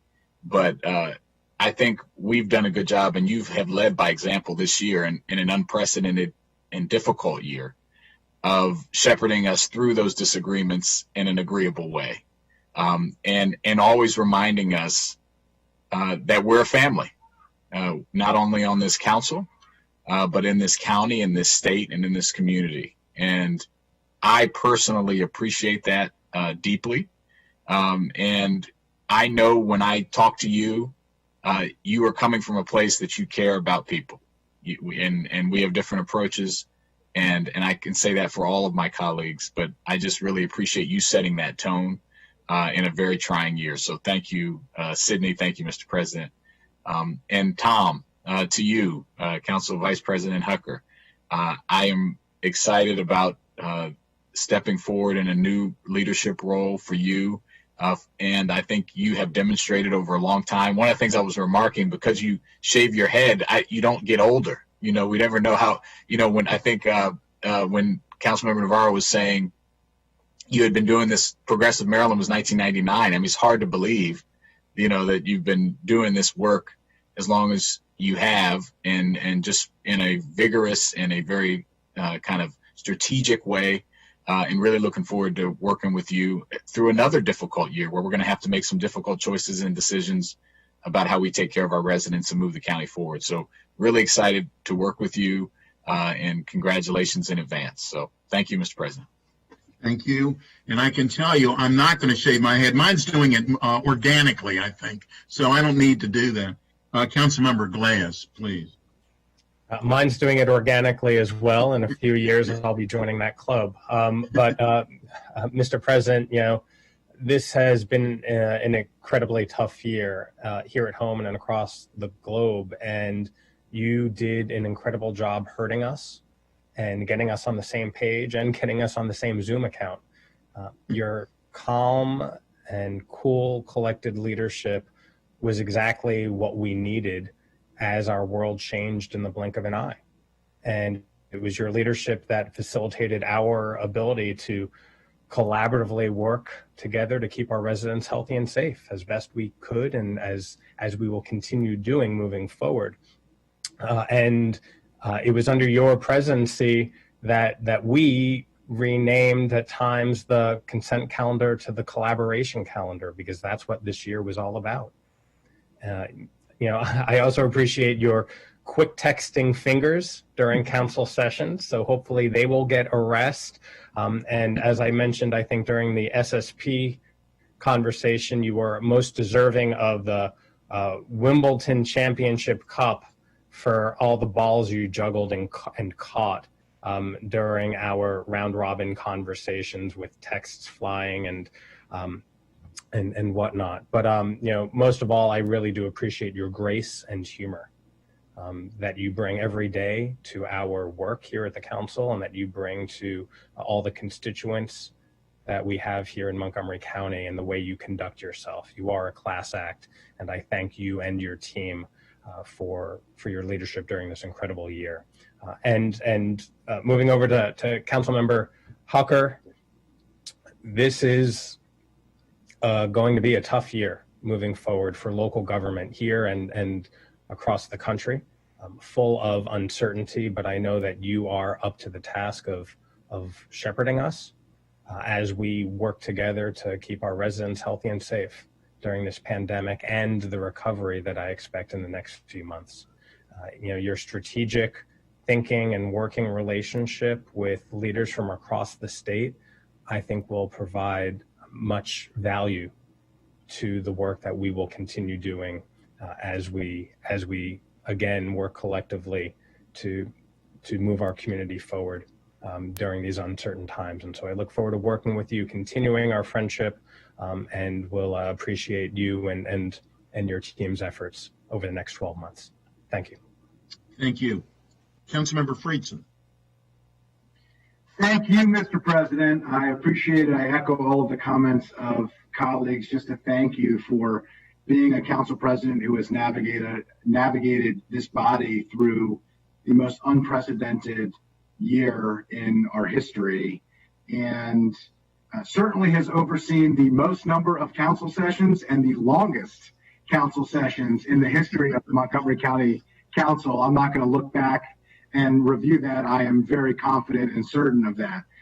But at a time when so much of our governance and our politics is defined by mean-spiritedness and division and divisiveness, you've really brought a kindness and a decency and a genuine nature to politics, which has really been refreshing. I think it has really set a great example for the type of community we have in Montgomery County and the type of council that our residents expect and deserve. It's really been that steady hand of calmness, at a time of brashness, the humility that you bring, your calm and quietness, and the fact that so often in politics we have two people, the one who is speaking and the one who is sitting there waiting to speak. And you actually are in conversations to listen. And I don't think we have enough listening in politics, enough listening to each other. And you've really brought that as a leader of this body and as an individual. And so I just wanted to thank you for your leadership, for your friendship, for helping navigate us through these tough times. Thank you to Lisa and your team. Thank you to Sally and your family for bearing with all of us. It certainly hasn't been an easy time for any of them to deal with us and to help you manage us. And so we really do deeply appreciate it. So thank you, Mr. President. And to Tom Hucker, who I've known for quite some time, first got to know Councilmember Hucker when he was a candidate for office and a delegate in office when I was a student advocate at the University of Maryland, and we got to work together on a number of issues, and I got to see your effectiveness firsthand in Annapolis in that role as a student and then in a staff capacity when I worked there, and we were able to work together on a number of issues, and now we get to be colleagues here on the county council, and we are really going to need your leadership, as so many have said before. This is such a tough time. I think your relationships statewide, I think your background, being able to bridge the divide between advocates and politicians and administrators in government, now more than ever, those type of public-private partnerships, marrying the grassroots energy with the ability within government to actually move the needle and get things done. That's needed now more than ever. We have residents who are struggling more than ever. We have businesses that are struggling more than ever. We need to have the ability to bring people together to move things forward. I'm confident that you'll be able to do that. Look forward to working together with you to making that happen. And I look forward to the newest iteration of our longstanding relationship where you will be my council president. And so I look forward to that. Look forward to being able to cast this vote for you, my friend. Thank you. Thank you. And thank you for your kind words as well. Councilmember Rice. So, Mr. President, it was a year ago that I cast your nomination as president. And I remember those words. I said back then that we needed someone who had a strong heart to lead us through, who cared about community, who treated community like his own family. Who knew that we needed you so much then? That we needed your character and your spirit to guide us through this year? Who knew that we needed to have a leader who had the compassion to care about how others would survive the global pandemic, racial unrest, economic uncertainty, and ensure that their voices were heard? I still remember all those words I said to you, sir, because you hit every mark. You hit every mark this year in terms of making sure that we prioritized our residents, oftentimes those who were voiceless, oftentimes those who were in the shadows, and we made sure that we lifted them up through the very accomplishments that you listed. It was through your leadership, and you should be so proud. Because leaders during times like this can either crumble or sail. And sir, you sailed off into the sunset. So congratulations to you, Mr. President. Certainly not the end of your political career, but certainly, in my eyes, a highlight of your political career and your community service. And we owe you a great debt of gratitude, not only for the years, but for what you've done for us this year. To my good friend, Tom Hucker, we came in as freshman delegates in 2006 to the Maryland House of Delegates. And so it's been whirlwind in terms of me leaving and you following me. No, just kidding. No, Tom, look, I know that you are a passionate leader, that you care deeply about this community, that you want to see nothing but the best for Montgomery County. And that's what we're going to need to navigate us out of this pandemic. We're going to need to make sure that we lift up our residents, that we focus on making Montgomery County stronger and greater than it's ever been before. And I know that you have that at your core. And so I look forward to really working with you to make that happen, to make all of those things come to fruition.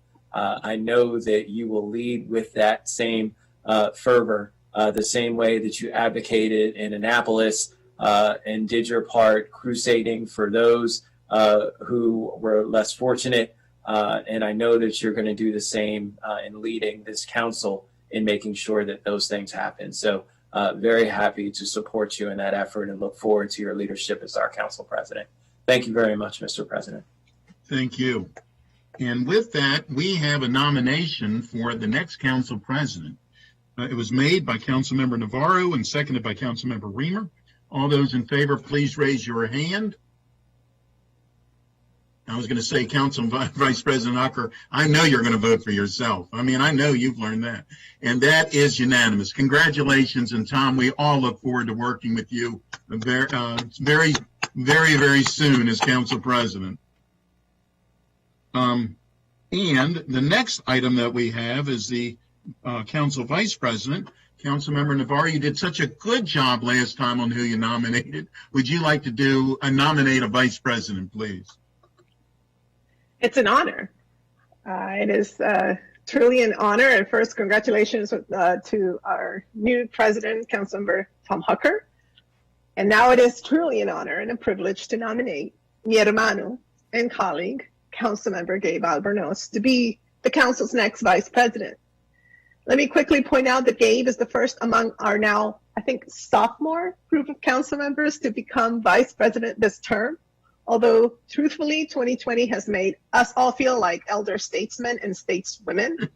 Nothing could have prepared us for what we have gone through, but I am confident that Gabe will bring the same level-headedness, work ethic, and compassion that he has demonstrated since taking office to his new role. Although a sophomore on the council, Gabe is not a stranger to Montgomery County government, having previously served under County Executive Ike Leggett as director of the Department of Recreation. Gabe's leadership of that department through the Great Recession earned him the respect and admiration of his colleagues throughout county government and cemented his commitment to his community, his employees, and to fostering a fiscally responsible, award-winning, and national standard-setting system which meets the needs of our residents. As Gabe himself would proudly tell you, he is the child of immigrants and grew up in Montgomery County, having graduated from Walt Whitman High School. Now, I won't say when that was out of respect for my colleagues' youth. He was also the first Latino to have served as chairman of the Montgomery County Democratic Central Committee and has worn many hats over his career, including chair of the board of directors for the Collaboration Council for Children, Youth, and Families, and co-chair of the county's Positive Youth Development Initiative. I have had the opportunity to collaborate with Gabe on a variety of issues as peers on this council, and I'm proud to have lent my name in support of his past legislations. from the trio of bills which were introduced to better regulate the sale of electronic cigarettes in the county and crucially work to keep them out of the vicinity of minors, to Bill 13-19, County Property Disposition, Reuse Analysis, which was also his first bill introduced as a member of this council, to our work, Standing Up por Nuestra Salud y Bienestar, COVID-19 Latino Specific Initiative. Gabe's empathy, compassion, and work ethic have shown through all of this. As chair of the council's Health and Human Services Committee, Gabe has demonstrated a level of leadership that goes beyond what is expected. It has truly been a privilege to collaborate with him to bring needed assistance to the most vulnerable communities during this difficult time. I should note that even before the COVID-19 pandemic, Chair Albornoz has led his committee meetings with an attitude that is fair and honest, yet compassionate. You can tell he's truly passionate about his work, and our residents have benefited from that drive. I would be remiss if I also didn't take time to note Gabe's work as member of the council's Public Safety Committee, where he has approached every issue with professionalism, empathy, and resolve. With that, Mr. President, I would like to formally now move the motion to appoint Councilmember Gabe Albornoz as our next Council Vice President. Thank you. You've done an excellent job nominating today. Every day, but especially today. Councilmember Rice, I believe you have something to say. Well, thank you very much, Mr. President, and I'm going to keep it short because Councilmember Navarro did such a great job. But let me just say that it is an absolute pleasure to second the nomination of my good friend, Councilmember Gabe Albornoz, as our Vice President. He's a steadfast leader, a leader in our community, a man of faith, a family man, a great husband, a great father. What more could you ask for? So with that, I certainly just want to say that it is an absolute pleasure to nominate a dedicated servant like Gabe Albornoz as our Vice President. Thank you, Mr. President. Thank you, and I could not agree with you more. Thank you. And with that, I believe we're going to close nominations. We have a motion by Councilmember Navarro and seconded by Councilmember Rice. All those in favor, please raise your hand. And that is unanimous. Congratulations, Mr. Vice President. Thank you. And with that, President Hucker, congratulations to you. And guess what? You get to run the rest of the meeting, the rest of the year's meeting, might we add. So with that, please take over the meeting, and thank you for all that you have done and will be doing this year. I'm very, very pleased that you're the next president of the Montgomery County Council. Thank you. Thank you, Mr. Outgoing President, and thank you, colleagues. It is customary. I want to acknowledge your very generous comments in just a moment, but it's certainly customary and my great honor to present a commemorative gavel to our outstanding and outgoing Council President, Sidney Katz. Councilmember Katz, I sincerely want to thank you for your leadership as Council President this past year. My colleagues have said it really well. I wish I would have talked them into writing my remarks. But we have all lived through just an unprecedented time this year, and no one could have led us through it with more calm, more steadiness, and more grace under pressure than you have. Andrew Carnegie said, "No one will make a great leader who wants to do it all by himself or get all the credit for doing it." And that aptly describes your calm, humble direction through the ravages of this pandemic and the very deep recession that it's caused. I know no council president could have ever anticipated the challenges that we've faced this year, and there was no manual to guide us and you in particular through it. Just experience and perspective and good judgment and a lifelong of love for this county. So I really commend you for how you've guided us. We are all grateful to you for your unflappable, experienced, and responsive leadership. Your door was always open. You always pick up the phone on the first ring when we call. And we even love your sense of humor. And it was especially welcome through the simultaneous crises this year during your term as council president. We have needed that. So on behalf of all of us, I have this very unusual and expensive commemorative gavel manufactured by skilled artisans in the greatest city in the world, Gaithersburg, that we will present to you. I'll walk it down to your office. Maybe we'll give it to you at the holiday party. but with our sincere thanks for your steady, inspiring leadership during such a difficult time. We hope you'll display it and that it will help you reflect on days that you probably are glad are behind us, but we hope that it will help you remember that you led us with aplomb, with grace, and with wisdom all this year. So thank you again personally for your friendship and your guidance, and thanks from all of us for your tremendous leadership this year. Thank you, and thank you to all of you. You're all my good friends and my family. I appreciate it. Thanks. And colleagues, thanks to each of you for your support. I know that every one of you cares deeply about our county and its residents, and I pledge to you that I will do my best to ensure that we work collaboratively, effectively, and respectfully to address the tremendous challenges we have ahead. I want to work with you to make sure that we not only succeed as a body, but that each of you reach your goals for this year as well. I want to thank you, Councilmember Navarro, for nominating me. It was just 2 years ago that I nominated you for council president, so this is especially meaningful to me. You'll be happy to know that I was taking a lot of notes that year. You made every day matter. You used your platform to challenge the county to do much more to achieve racial equity and social justice. You built a framework to expand early education and childcare, and you drove consensus to create an economic development platform that we needed then and we really need now. So that work has to continue, and I want to work with you to make sure we get it done this year. And Councilmember Reamer, thank you for seconding my nomination and your kind words. I have learned so much from you too. I deeply appreciate your perennial willingness to take on the difficult and thorny issues facing our county. Sometimes you must feel like you're dragging us into the future, but that difficult work is often thankless. It's very important, and you've helped us achieve so much in the last few years. It means a lot to me that both of you former presidents, as well as Councilmember Katz, have such confidence in me to serve in this role.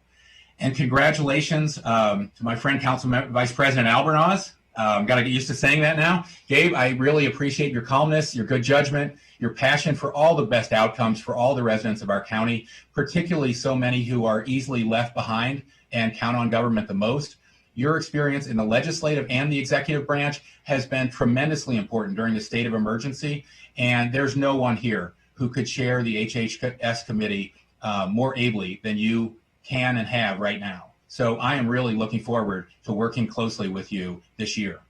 I need to say a huge thank you to my wife and family who have been incredibly supportive always and all this year. In particular, thanks also to Marlene and Selena and all our central staff for your support, as well as to my chief of staff, Dave Kuhns, and the rest of my great staff for all of their dedication and hard work for our residents.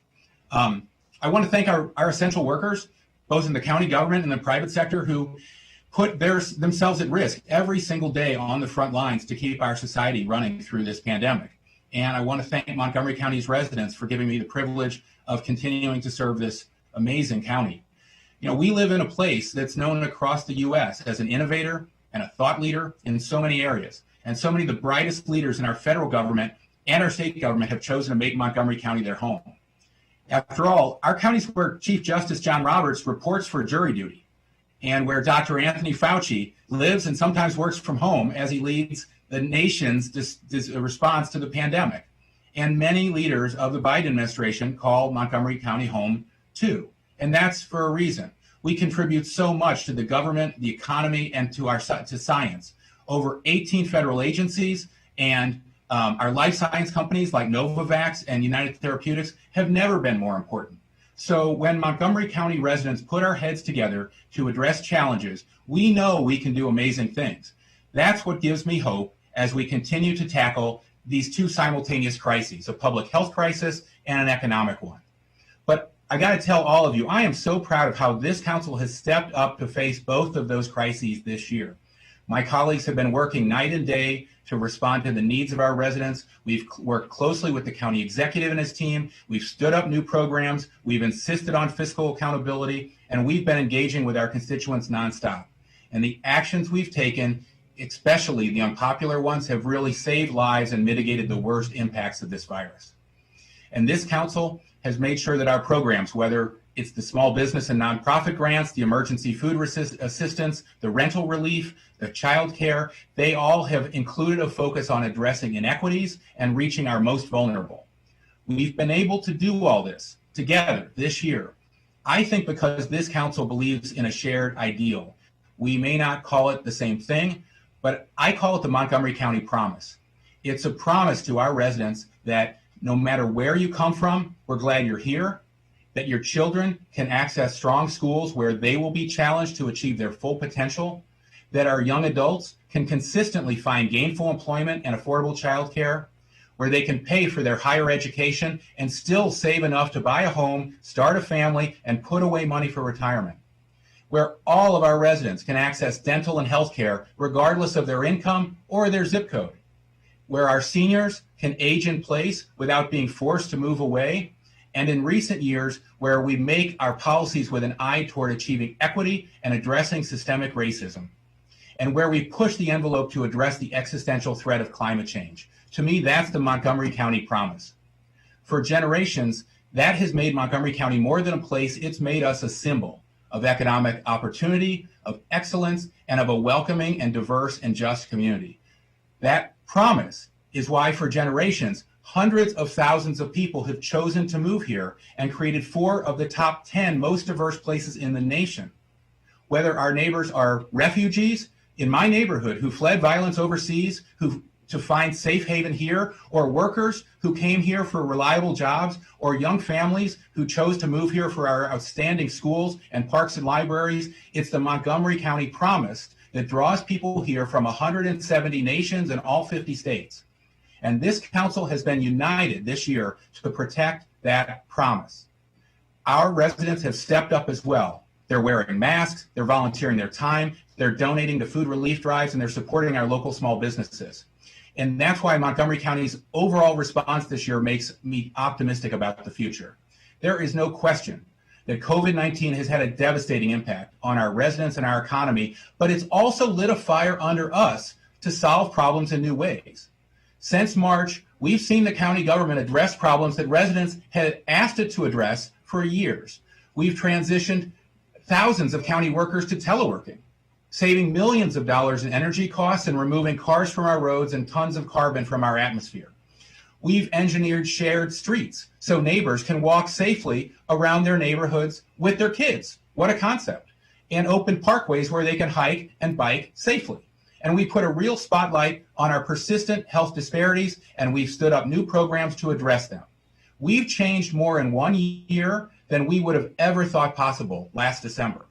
And so if we continue to challenge our old assumptions, I know we can rebuild a county that will be stronger, healthier, more equitable, and more sustainable 1 year from now.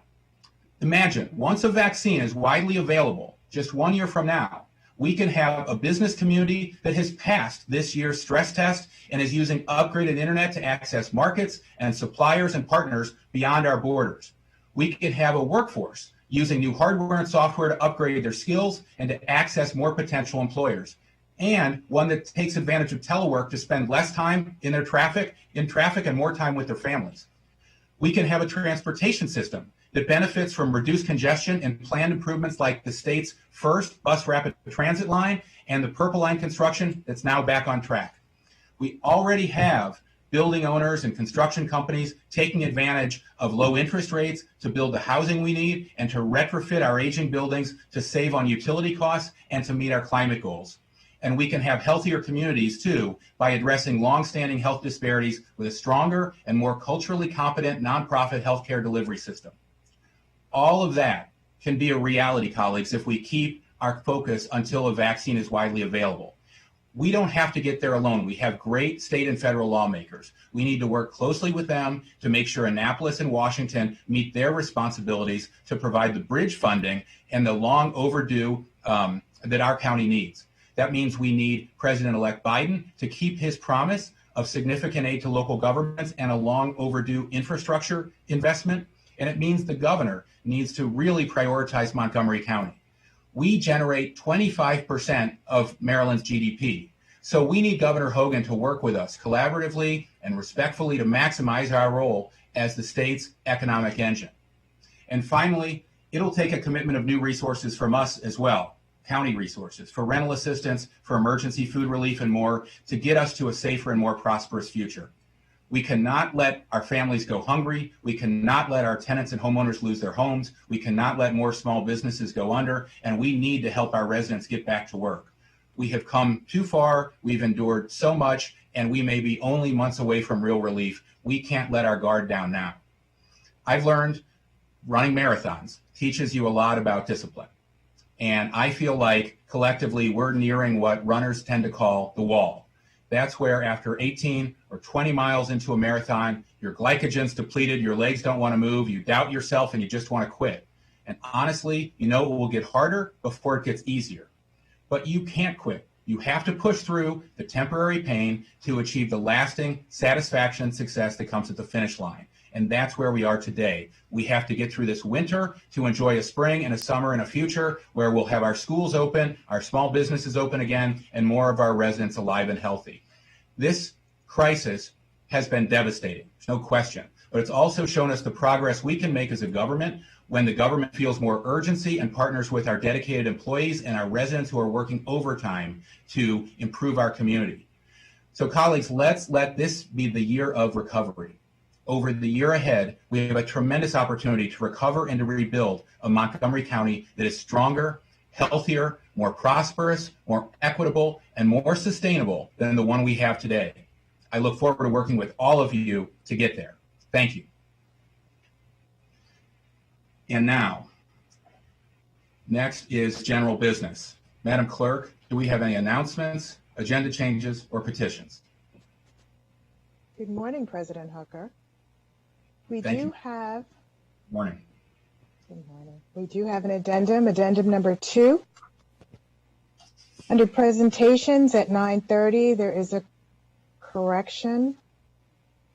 The proclamation recognizing World AIDS Day by Council Members Albornoz, Glass, and Rice. Number 2 on the consent calendar has been deleted. 2M, introduction, special appropriation to the county government's FY21 operating budget, Montgomery, $8,962,097 for federal coronavirus relief fund, source of funds, federal grant funds, and amendment to the resolution 19-498, special appropriation number 20-464 to the FY20 operating budget, Montgomery County Government Federal Coronavirus Relief Fund, lead sponsor, Council President, at the request of the County Executive. Added to the agenda today is 2O, introduction, special appropriation to the county government's FY21 operating budget, Department of Health and Human Services, $225,095 for COVID response to organizations serving people with intellectual and developmental disabilities. Source of funds, general fund reserves. Lead sponsor is the County Council. Public hearing action is scheduled for 12/8/20 at 1:30 p.m. That is all, President. Okay.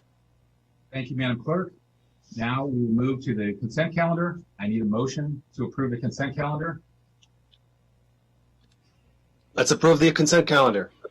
Second. Councilmember Reamer has moved the consent calendar. Councilmember Friedson has seconded it. Are there any comments on the consent calendar? Let me recognize our new Vice President, Gabe Albornoz. Thank you, Mr. President. So far, so good, nice and smooth. Because we are so far behind, I'd like to limit my comments to just one item on the consent calendar, and that is item O. I want to thank all of my colleagues for unanimously supporting its introduction. It is the special appropriation of $225,000, $95 for the COVID response to help organizations that are serving people with intellectual disabilities.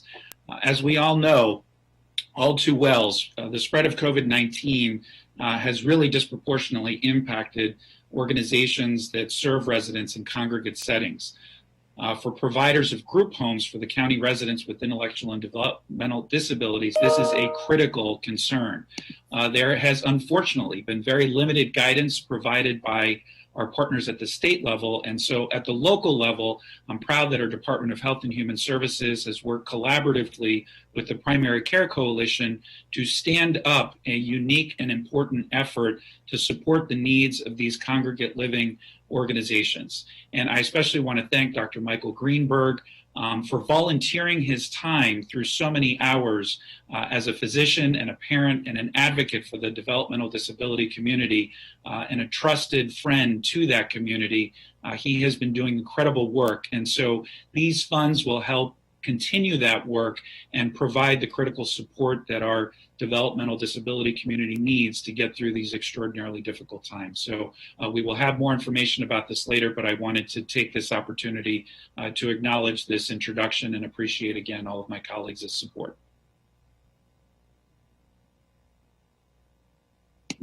Thank you, Council Vice President. Council Member Navarro. Thank you, Mr. President. Two items. I'd like to thank Councilmember Friedson and everyone who is interested in this notion of providing support to our small businesses, streeteries, restaurants who need to winterize. It is so important for us to continue to be as innovative as possible, to provide support to our restaurants in particular. So I look forward to the discussion regarding this issue and as well as approving it. And then on item M, which is a special appropriation to the county government FY21 operating budget, Montgomery County for $8,962,097 for federal coronavirus relief fund. I also do look forward to our staff to look into figuring out ways to amend portions of this particular proposal. I understand that there are some funds included in here that were funds that we appropriated for various relief efforts, which have still extraordinary levels of need.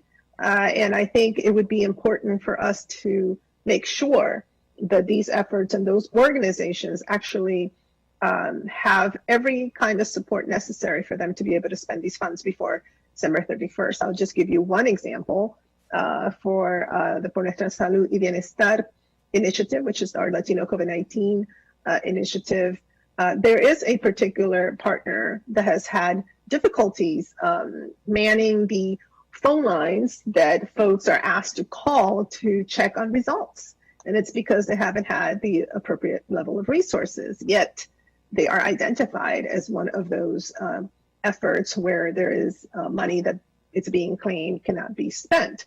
So there seems to be a disconnect that I hope that we can address through some types of amendments so that we can ensure that the money we appropriated goes to the appropriate use. And with that, I thank you.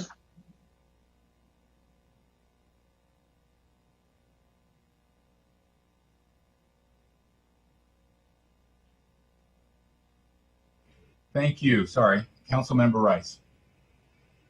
Thank you very much, Mr. President. And I did want to highlight also the item and really thank the leadership of the chair of the Health and Human Services Committee, Council Vice President Albornoz.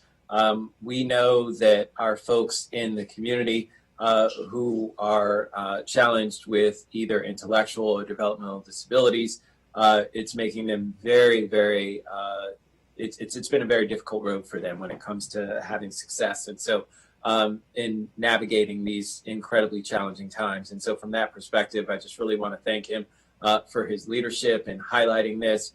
This is something that I think we'll have to revisit again as we understand that our economy, many of which many folks who do have intellectual or developmental disabilities participate in, have been severely affected. I know when we just had a recent conversation with some of our partners in the community, I talked directly to some folks who had lost their jobs. And of course, that's their sole source of income outside of SSI and other things. And so from that perspective, we are definitely going to have to continue to keep an eye on this. And so I just really just want to thank Chair and Vice President Albornoz for his leadership in that respect. And then also just highlight that to Councilmember Navarro's point about being nimble, one of the items is, of course, with our equity hubs, and I really appreciate all of the support of all of my colleagues in this effort. We've had to make an amendment to the resolution, that's item K, that you will see to help to ensure that we can get the money where it needs to go. And so in that spirit, as Councilmember Navarro was talking about, there will need to be some flexibility between now and the end of the year to make sure that we can get the money where it needs to go so that it can be utilized as quickly as possible and in the most effective way. And then I want to thank my colleague, Councilmember Friedson, for his leadership when it comes to the streeteries. Obviously, some folks are going to have much larger and more robust streeteries than others, but certainly always willing to be a team player and make sure that everyone is included. And so I really appreciate your leadership as well, sir, in making that happen and reaching out and making sure that the Up County wasn't left out in this effort. I really appreciate that and just wanted to give you my thanks. So thank you, Mr. President. Thank you. Let me also recognize Councilmember Friedson, who I also want to thank for his leadership on the streeteries. Councilmember Friedson. Thank you for that. Very quickly, I won't belabor that. I do think that the outdoor dining that we've provided has really helped residents to be safe at this unique time. To have some small semblance of normalcy has helped restaurants and retailers to survive and keep their lights on at a really difficult time. I think this will be a good opportunity for us to continue some of those efforts, but not to prescribe one specific way to do it for every community. I think one of the reasons why this has been successful is that each community, through the work of urban districts and regional services centers, have been able to figure out what works for that community. And I think that has been the secret sauce to its success. And I think this will continue in that spirit, also understanding that we need to be flexible given the changing nature of this virus and what is and isn't allowed and what activities will continue in what manner. And so this will allow us to have the appropriate level of flexibility. Also wanted to note Council Vice President, which I'm very pleased to say, Council Vice President Gabe Albornoz and his efforts and leadership, particularly with the support for some of the most vulnerable in our community, some of our critical partners who serve those populations, and making sure that we look after those who need help the most. That's always been a hallmark of what we do and who we are in Montgomery County. And I think this is a modest effort. To Councilmember Rice's point, we'll have to continue to look at ways to do this. And hopefully with our new council president and all of his background and relationships with the state, we have to continue to push the state to step up in this regard, because really we do need state support for this. So look forward to a number of the initiatives and efforts here, and really do appreciate and thank colleagues for all of your help and support, supporting particularly our most vulnerable residents and our local businesses who are really struggling, particularly at a time that they often depend during the holiday season. Thank you. Councilmember Raymond. Thanks. Just wanted to add myself as a co-sponsor on the streeteries appropriation. I'm really glad to see this work continuing. We started this at the Business Recovery Task Force. Councilmember Katz and I convened, and we heard about the great work that BUP was doing and wanted to make sure that it could be implemented around the county, and set up the model of working with the regional centers. And I think it's been a big success, and it's the exact kind of work that the Federal CARES Act, I think, is needed and intended to fund, immediate economic recovery. And as an at-large council member, I felt like it was my opportunity to ensure that this was an approach that could be established around the county. So I want to applaud Councilmember Friedson for taking the initiative to ensure that we could continue to build that program. I think it's been a big success. Thanks. Thank you. Immediate Council Past President, Councilmember Katz. Thank you very much. I just want to be in the Me Too column. I want to congratulate Council Vice President on letter O for the developmentally disability initiative. I certainly am very supportive of that. I'm certainly very supportive of all the other, the Children's Opportunity Fund and everything else associated with that. And of course, the streeteries really is something that this is the way that we're going to have to go forward. We're going to have to figure out ways that we can be of assistance to our businesses. And we also have to figure out if there's ways that we can suspend some of the rules for our restaurants in order that they can continue to sell liquor and without the percentages and all of those types of things, so that we can have a prosperous, that they can continue to be in business so that they can eventually prosper. So thank you very much. Thank you. Councilmember Glass. Thank you very much, Mr. President. And I also want to thank Vice President Albornoz for item O, and I look forward to that discussion at the HHS committee. We know that there has been, over the last number of years, lots of concern within the developmental disability community, and we continue doing right by them and making sure that everybody in our community has the support services they need now more than ever. So thank you for your leadership there. And I'll also use this as an opportunity to say it was nice to run into Vice President Albornoz on Shop Local Saturday when we both happened to run into one of our favorite little boutiques here in Rockville buying holiday gifts for family members. So that is an aside. And then also thank Councilmember Friedson for the streetery program and the funding for that. And I also look forward to the Fed and T&E committee session next week when we talk about open streets, not directly related to this program, but it is all part of getting people to be outside and utilizing our roads and streets in alternative ways. And so thank you for that, Councilmember Friedson. I yield back. Thank you. And I think that is it. Let me also, on behalf of the whole council, congratulate all the appointees to all of our advisory boards and commissions, including my former colleague, Delegate Kathleen Dumais, who I know will do a great job on the Criminal Justice Coordinating Commission. So if there are no further comments, let me restate that Councilmember Reamer made the motion to approve the consent calendar. Councilmember Friedson seconded it. All those in favor, please raise your hand. And that is unanimous. Terrific. Now we can move on. The council will sit as the Board of Health. This is our annual meeting with the Commission on Health. And thank you so much to Commission Chair Desiree De La Torre and Vice Chair Christopher Burt for joining us today. Councilmember Albornoz, Council Vice President Albornoz, would you like to start us off? Sure. Well, I just want to acknowledge the Commission on Health, who has been collaborating and partnered with the county long before the pandemic, but their work now has been particularly important as we connect our public and nonprofit medical practices together to address holistically the needs of the pandemic. And while there have been numerous challenges that have been acknowledged and noted and discussed at length on this council, I'm actually optimistic about our future. We are making tremendous strides in telehealth and telemedicine. We are connecting our minority doctors and practices in ways that are remarkable.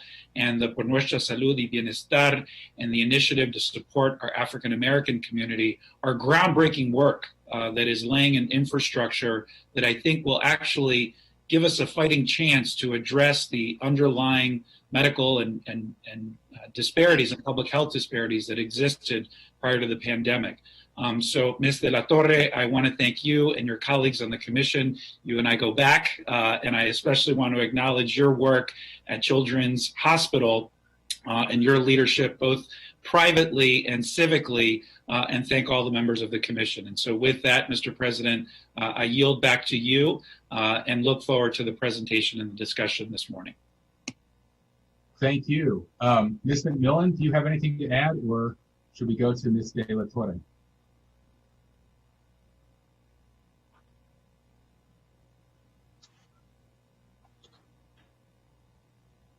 I think you're still muted.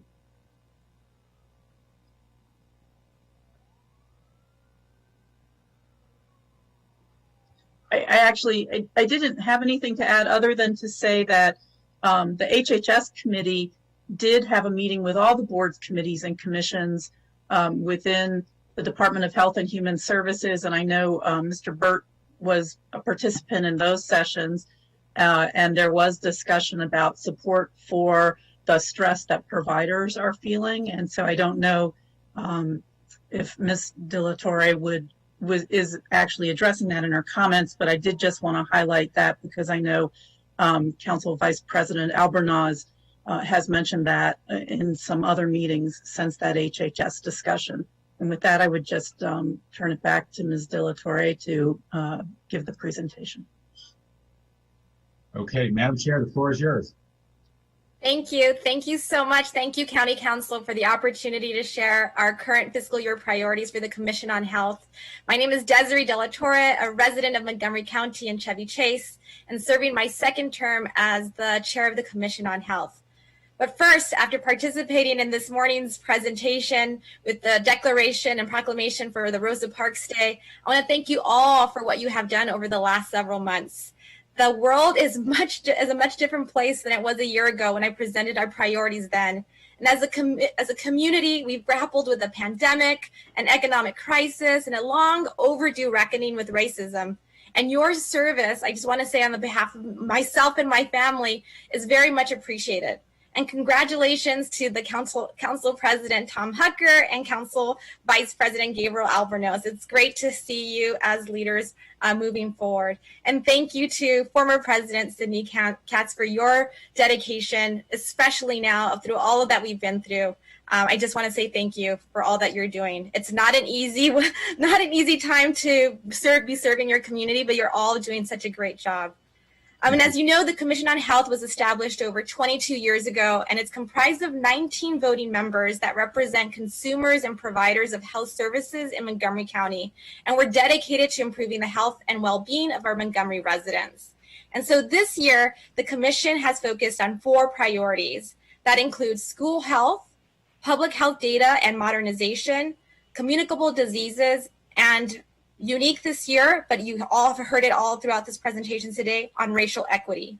We plan to coordinate and align our efforts with the other fellow boards, committees, and commissions that have identified the same or similar priorities. And we also plan to align our efforts with the county council priorities. I've heard many of them today and over the last several months, and so we know that we can work with all of you to do that. And we believe that by working together, we'll be able to address these public health priorities. I want to give you a little background on why we chose these priorities. School health is the second time we choose it. Thank you so much for your efforts last year in increasing and funding for school nurses. We know how critical that is for our schools, especially now. We are significantly concerned with the impact of COVID-19 on student learning. In fiscal year 2021, our focus will be supporting efforts to ensure a safe return to the classroom.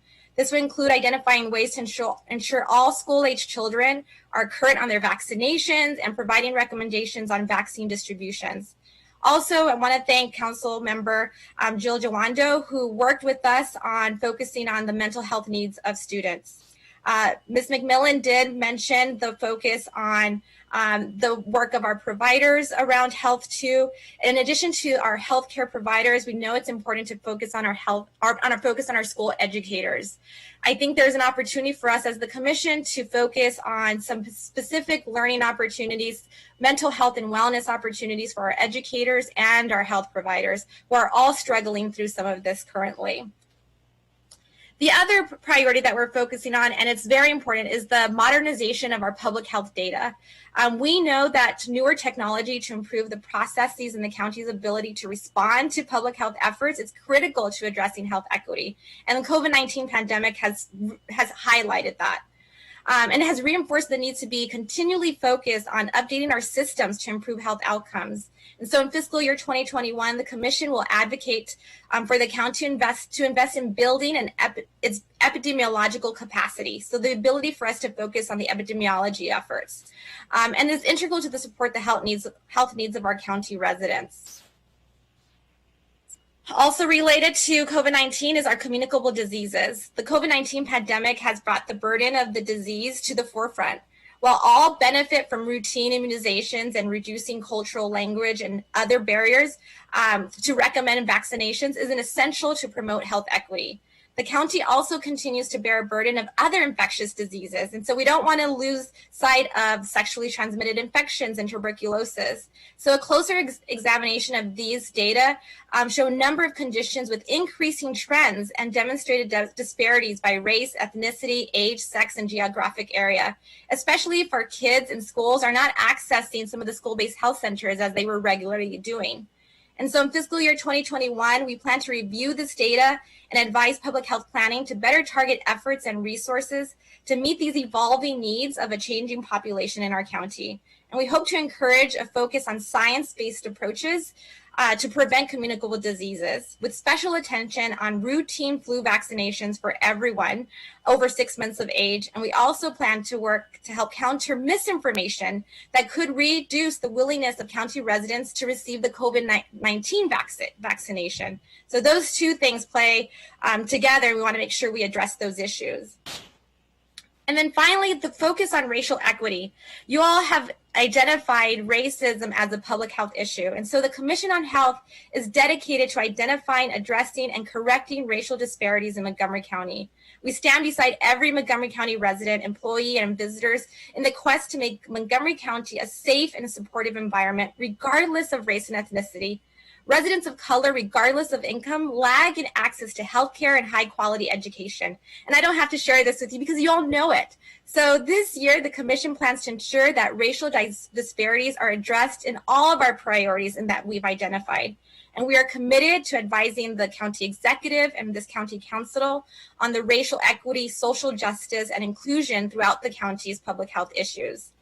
I greatly appreciate the time to share these priorities with you. I'm happy to answer any questions that you may have. We look forward to working with you and our community residents. And I could not, the quote that you shared, for Councilmember Katz, about each person must live their life as role models, as models for others. We are trying to do that with the Commission on Health, and we are so happy to be working and serving our community. Thank you so much, Madam Chair. I don't see any requests from my colleagues to speak, so Councilmember Rice. Well, thank you very much, and thank you for the presentation. I just want to be brief because I know that we're a little backed up on time. Thank you for lifting up about school health and about vaccinations, something in which a lot of people have not been talking about in the midst of the COVID crisis, something where I just took my daughter to her pediatrician last week to get her last shots done, and is something that, again, a lot of folks aren't saying, regardless of whether you're in school or not, you still need to get vaccinated. And so especially in our communities of color, that is incredibly important to remind folks that we can't forget about this. We have to be vigilant about it and make sure that folks are kept up to date because their health is at stake. And regardless of whether they're in the classroom or at home, if they're unhealthy and not doing well, then they're not going to do well in school, whether it's virtual learning or in the classroom. So I just really wanted to say thank you for highlighting that. That's been something that I've been talking to Dr. Gales about, and something that I'm very happy to see the Commission on Health is certainly pushing, and something that I think we still need to create a very robust plan around that outreach and reminding our parents that this is still an important thing that needs to get done. So thank you for that, Ms. De La Torre. Thank you. Council Vice President Albornoz. Thank you. I'll be brief. Just so many great points in that presentation. In the upcoming year, we're going to work with the executive branch on launching a public health summit in collaboration with all of my colleagues. And one of the breakout sessions we will focus on is data collection, because we have acknowledged that there are a number of holes in the system and an opportunity for us to create a much more intricate public-private partnership to establish connections and rely on data that all of us can access and use, keeping with HIPAA requirements, of course, but ensuring that we expand public health opportunities across the board. So we look forward to working with the Commission on the delivery of that public health summit. I envision the Commission, as well as other boards and commissions, playing a very important role in its development, and our office will be reaching out soon to schedule a meeting. But thank you so much for that presentation and your leadership. I yield back to you, Mr. President. Thank you. Councilmember Navarro. Thank you, Mr. President. I also want to acknowledge and thank the Commission for always focusing on the issues of racial equity and social justice. You were always ahead of your time in that way, always sharing with us the need for more data and also for more strategic interventions in this particular arena. And now that we have our racial equity and social justice legislation, it's going, I think, to be able to provide going forward the necessary framework so that all boards and commissions and everything that we do has that lens. But really want to express my appreciation to you, Chairwoman De La Torre, as well as the rest of the commissioners for leading the way in this very important effort. And as you stated, something that now we're grappling with in such a stark fashion during this pandemic. Thank you. Thank you. Okay, well, Chairwoman De La Torre, I second everything that's been said by my colleagues. Thank you so much to you and Vice Chair Burt for your service, and we look forward to seeing you again soon, and keep up the good work. Stay in touch with us. Thank you very much. Thank you. Now the council, continuing to sit as the Board of Health, will get an update on the COVID-19 virus and our public health planning. Is Dr. Gales available? Terrific. Dr. Gales, do you want to start us off? And Dr. Stoddard, welcome to you as well. Good afternoon, and I will say I do have a hard stop personally for 12:45 for World AIDS Day programming beginning at 1, but just briefly want to say thank you to Council Member Katz for your service and your partnership. You picked a hell of a time to be president, but selfishly, I appreciate it, and I appreciate the tone, the candor, the professionalism, and the depth of your leadership throughout this process, and will no doubt, undoubtedly continue to call on you for advice and wisdom and guidance in that. And welcome and congratulations to Council President Hucker, Council Vice President Alvarez, and look forward to continuing to work with you all as well as the rest of your colleagues. I will try to keep this brief to allow for times for questions and turn the floor over to Dr. Stoddard. But just briefly, as I'm sure you all are aware and you get the daily updates, we've seen an increase in cases across the board. In terms of daily cases, as well as increased utilization of our hospital and healthcare system. In fact, as of yesterday, we had 5 of our 6 ICUs in the red zone in terms of patient requirements, in terms of services they needed. The number and volume of emergency room visits has increased, and we're seeing increases in cases across the age spectrum, as well as across, again, zip codes within the county, the national capital region, the state, and across the nation overall. Now, we will continue to explore the potential for next level of restrictions, and that's something that we have discussed at length, anticipating this could happen. And again, I will say kudos to the county executive who has been meeting with the other county executives across the region and across the state in an effort to try to move us together to administer some potential restrictions so that there is some common ground in the absence of state restrictions or further guidance put into place. The governor has a press conference this afternoon at 4 o'clock. We will wait to see what he announces or proposes during his press conference. And based upon that, I'm pretty sure that a number of different jurisdictions may take further action, again, pending what he announces. I will put this in no uncertain terms that I am extremely concerned and the public health branch is extremely concerned of what we could see moving forward later on in this week, secondary to the Thanksgiving holiday last week. All of the indicators that I have seen so far and our team has seen so far leads us to believe that we will see a significant increase in cases, significant increase in our hospital utilization, and in the absence of further restrictions, our models predict that we will run out of capacity in our hospitals regardless of our best efforts to address that. And this is a reality that's not just felt in Montgomery County, it's a reality that is being felt across the state and across the region as well. A couple of other updates I want to highlight in terms of the vaccine. I did share with you all this morning, and I could not remember if I had previously shared with you a link to the state's draft report that they are working on. We had a meeting on yesterday evening, to discuss from a state perspective the technical assistance committee moving forward. The The federal committee will meet on December 10th to review the emergency use authorizations for Pfizer as well as Moderna, and potentially receiving a first set of vaccines distributed as early as December 14th to 18th during that time period. I want to be very clear, however, again, reminding folks of how the priority groups have been set up and how the vaccines will be disseminated. This early phase of vaccine distribution will not be wide-scale, broad distribution to the community. We will not be seeing large-scale events where we've got drive-through vaccines, those clinics, those kinds of things. These will be closed pod distributions to those specific communities that have been identified as priority groups. The challenge will be there will be limited supply. In fact, the best estimate we've seen so far is that in that first batch to be distributed, it's only approximately 6 million doses of the vaccine. That's for the entire nation. And so we have yet to receive the specific information in terms of how much will be allocated to the state and how much will be allocated to us.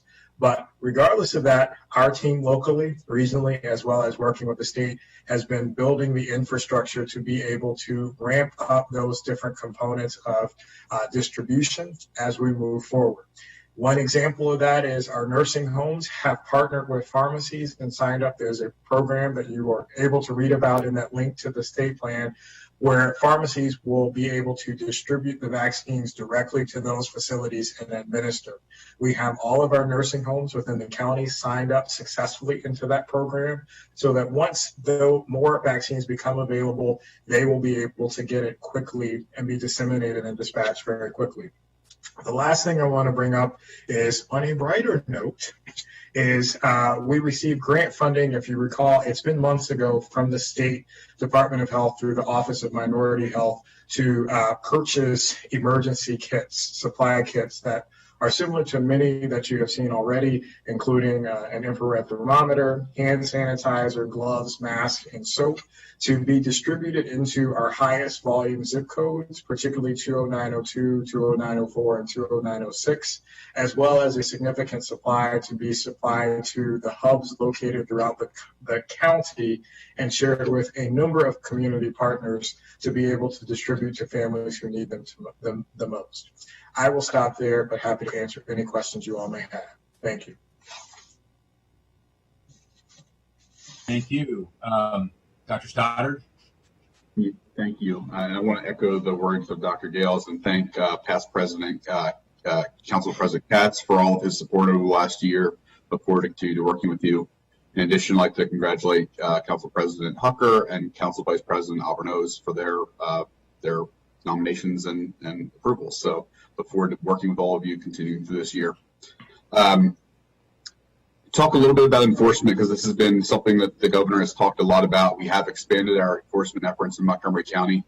We have added additional enforcement assets from our Department of Transportation, Environmental Protection, Permitting Services, as well as from Animal Services and Department of Housing and Community Affairs. So we've expanded greatly our enforcement efforts. In addition, we've actually gotten Montgomery County Police Department, in conjunction with Maryland State Police, engaged in enforcement in various modalities over the last week to 10 days.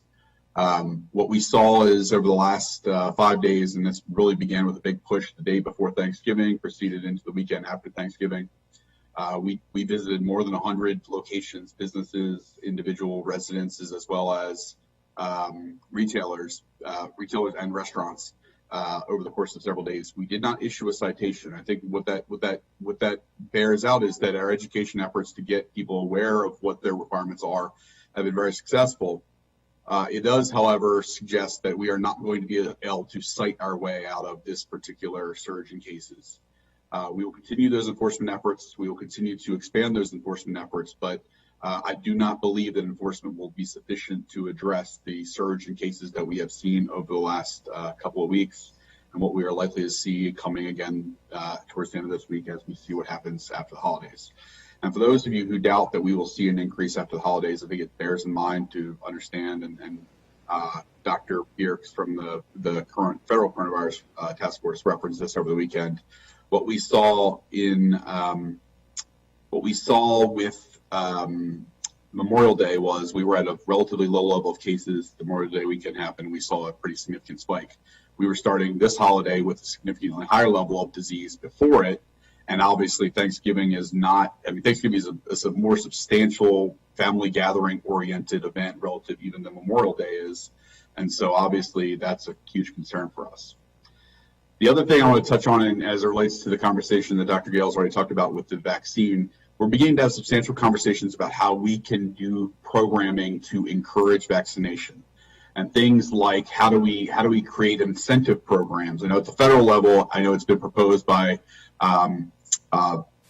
former Congressman Delaney that perhaps the federal government should offer even a financial incentive for those who choose to get vaccinated. Now, I know we can't do that at the county level, but there are other things that we can consider and are considering for how we can encourage people, to be vaccinated and to participate once the vaccines are released. And obviously, that's not just a public health benefit to the county; it's also an economic benefit to the county, so we can restart many of the business and other activities. And so we are actively investigating all of the possibilities that we can consider for how we can incentivize people to participate in the vaccination once it's released publicly. Obviously, we're incredibly concerned about some of the apprehension we have heard about, and frankly, we understand because of the politicization of the vaccine development process. But we will be actively looking at mechanisms to encourage people and to, reward good behaviors for those who choose to participate in getting vaccinated once it's available to everyone. So I will stop there. Thank you, Dr. Stoddard. Councilmember Rice. Well, thank you very much, Council President. And so, Dr. Gales, I want to start with you first because we heard a lot last night during our town hall about schools and about why we aren't reopening our schools, especially as we have restaurants and other things open. And it's interesting because I started doing a lot of research, and that, of course, is dangerous for a council member to do with no medical scientific background. But one of the things I came across is an article by Scientific American in which they talked about the logic of why it is that we don't see a lot of our children who are coming down with COVID. And one of them was the notion that, well, our children aren't in school. They're not going out to bars or to restaurants for the most part, unless they're with family. They're not going to some of their, some people are going to jobs. Of course, obviously our children don't have jobs, so they're not out of the house as much. They're not going to a lot of the places that adults are, and so their risk is minimized just by the fact that they're at home more than their adult counterparts. And so I just wanted to ask you if you had heard or seen any conversation about that, understanding the simple fact that our children are mainly at home, and so of course at home means less risk as one of the reasons why we see lower risk. Not all of the reasons, but certainly one of the reasons is they're reduced and minimized exposure by being in the house all the time. So could you comment on that?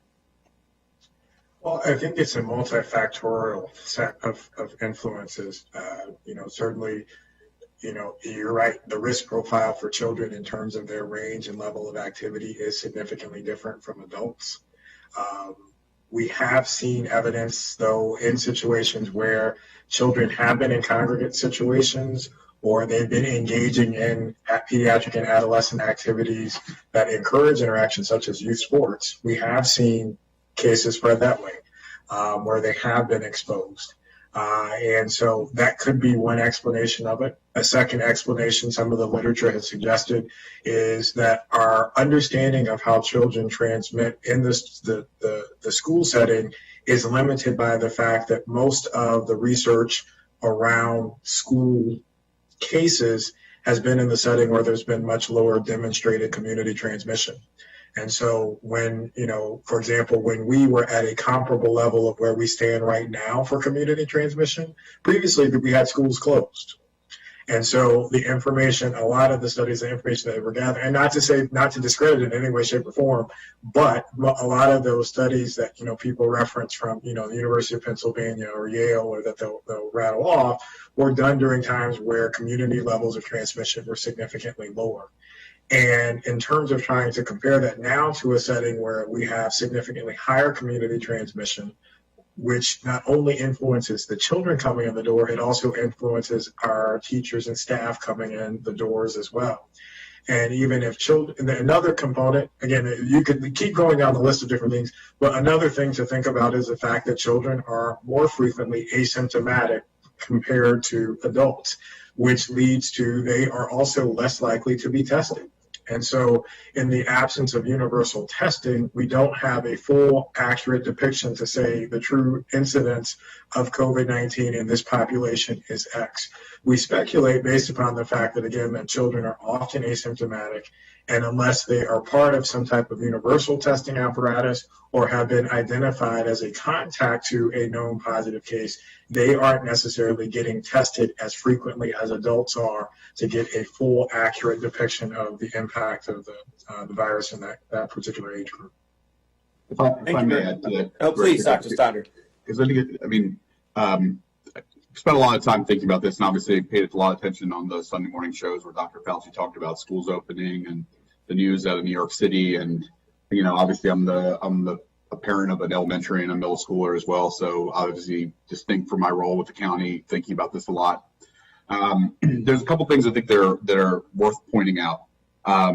Number one, I think that, you know, Dr. Yales and I have demonstrated throughout this pandemic that we are not immune from the facts, and, you know, we'll continue to review, and I think Councilmember Alberno's referenced this last night, we continue to review the data, and you know, if we're informed by the data and the experience of this fall about how we can do things differently or more safely in the future with our schools, we are absolutely committed to making, you know, changes or recommendations and changes based on what we learn.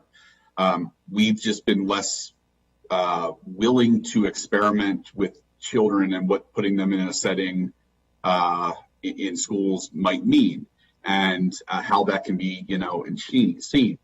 I think we both also appreciate just how incredibly challenging this period has been for parents, particularly parents for our, you know, those with disabilities, our, you know, disproportionately those with, you know, our Black and Brown parents. A lot of people who are faced with challenges because of circumstance that makes the schooling experience even more challenging than it does for those, you know, who are, you know, wealthy and more privileged within our communities. And so I think we're not immune to changing the way that we see things as we learn, and we'll continue to review the data, and our recommendations to the school system may shift. Now, on the counter to that, the state just announced, and Dr. Yales can talk a bit more about this. We're investigating where this came from, but we had our first death of a child under the age of 9 in Maryland this week. I think that's, you know, we don't know that, we don't believe it's a Montgomery County resident, but we're looking into that more. But I think it's just really important for us to remember. And I'll speak candidly. I was in Baltimore City during H1N1, and I still remember the name of the young girl. She was a 9-year-old who passed away in the Baltimore City school system during the early days of H1N1. Her name was Destiny Parker. That name sticks with me the rest of my life because, you know, I still think about, you know, whether if we had been faster to get the vaccine out in H1N1, would she still be with us? Or would she still be, you know, growing up? And, you know, so these are really hard decisions. And I think we're very sensitive to the fact that parents are struggling and children are struggling. And we're struggling to try and do what's right by them. So I just want to, you know, make that clear as we talk about this. Dr. Stoddard, I really appreciate that. And just my last question, Mr. President, centers around the American Academy of Pediatrics reported that the number of cases amongst children had actually doubled during the summer months in July and August. I'm wondering if that trend has continued with the continued community spread. So although the numbers are significantly less than adults, they're headed in the wrong direction. And that's certainly something that, regardless of everything else, I think we would pay very close attention to in terms of where that case trend is headed. So are the numbers headed up? Are they stable? Are they headed down? Well, the percentages are shifting because we're starting to see numbers go up across the board for everybody. And so This summer in particular, when we saw that significant increase in cases, it was tied to a higher percentage in that lower age group and less percentage in the older age group. Now, as it's moved forward and numbers are increasing across the board, the percentages are evening out a little bit. But again, to underscore what Dr. Stoddard said, and to your point, is children are not immune from this, and they can get it. Unfortunately, they can have COVID-related fatalities. And again, one of the other things to underscore that we don't want to dismiss is we are still developing a full understanding of what the long-term consequences and side effects of having COVID are. We don't know the full spectrum of that. And I think that that is part of the challenge and why we want to continue to make sure that we have lower levels, so that when the students, and not only the students, but when staff members as well, teachers and other staff members come into that setting, it decreases the likelihood that they will come into contact with it. And just very quickly, just for the millions that are watching at home, just as Councilmember Jawando has penned, let me just say this. There are 5 of us who have children in Montgomery County Public Schools currently. The majority of us, I think all of us, have had, with the exception of Councilmember Friedson and Councilmember Glass, have had children in Montgomery County Public Schools at some point. Also have family members, all of us have family members that are in Montgomery County Public Schools. And so from that perspective, we have a vested interest. And our vested interest is not in keeping our children, our families' children, out of schools. We want them in schools just as the majority of parents we hear from. But the reality is this: we also want our children to be safe. I know I'm speaking just for myself. I care about my daughter's health greatly. As a freshman in high school, I understand that she's missing out on numerous experiences that will contribute to the social development of her for the rest of her life. I understand that. And so it is with a heavy heart that I still wage that for me, and under the guidance of Dr. Gales, Dr. Stoddard, and many of the health professionals that continue to lead this effort, including CDC guidance, that says that it's still a risk. And is that risk something that we want to take? Do we want to be the ones who are participating in a Zoom funeral for a child and asking the same question that Dr. Stoddard said, if we had done things differently, would this child still be alive? I don't want to be in that position. And so certainly one in which I really just want to thank Dr. Gales, Dr. Stoddard, all of your staff who continue to lead us in a direction that I think is one erring on the side of public safety and making sure that the health and well-being of our residents is tantamount. So thank you, sirs. Thank you. Councilmember Friedson. Thank you very much. I just will focus on one question related to testing. I know obviously I'm sure had an influx of testing with a number of folks who had different activities, people coming into town potentially from school or from outside areas and wanted to make sure that they tested before they were around other people, et cetera. But the testing timeline is really long.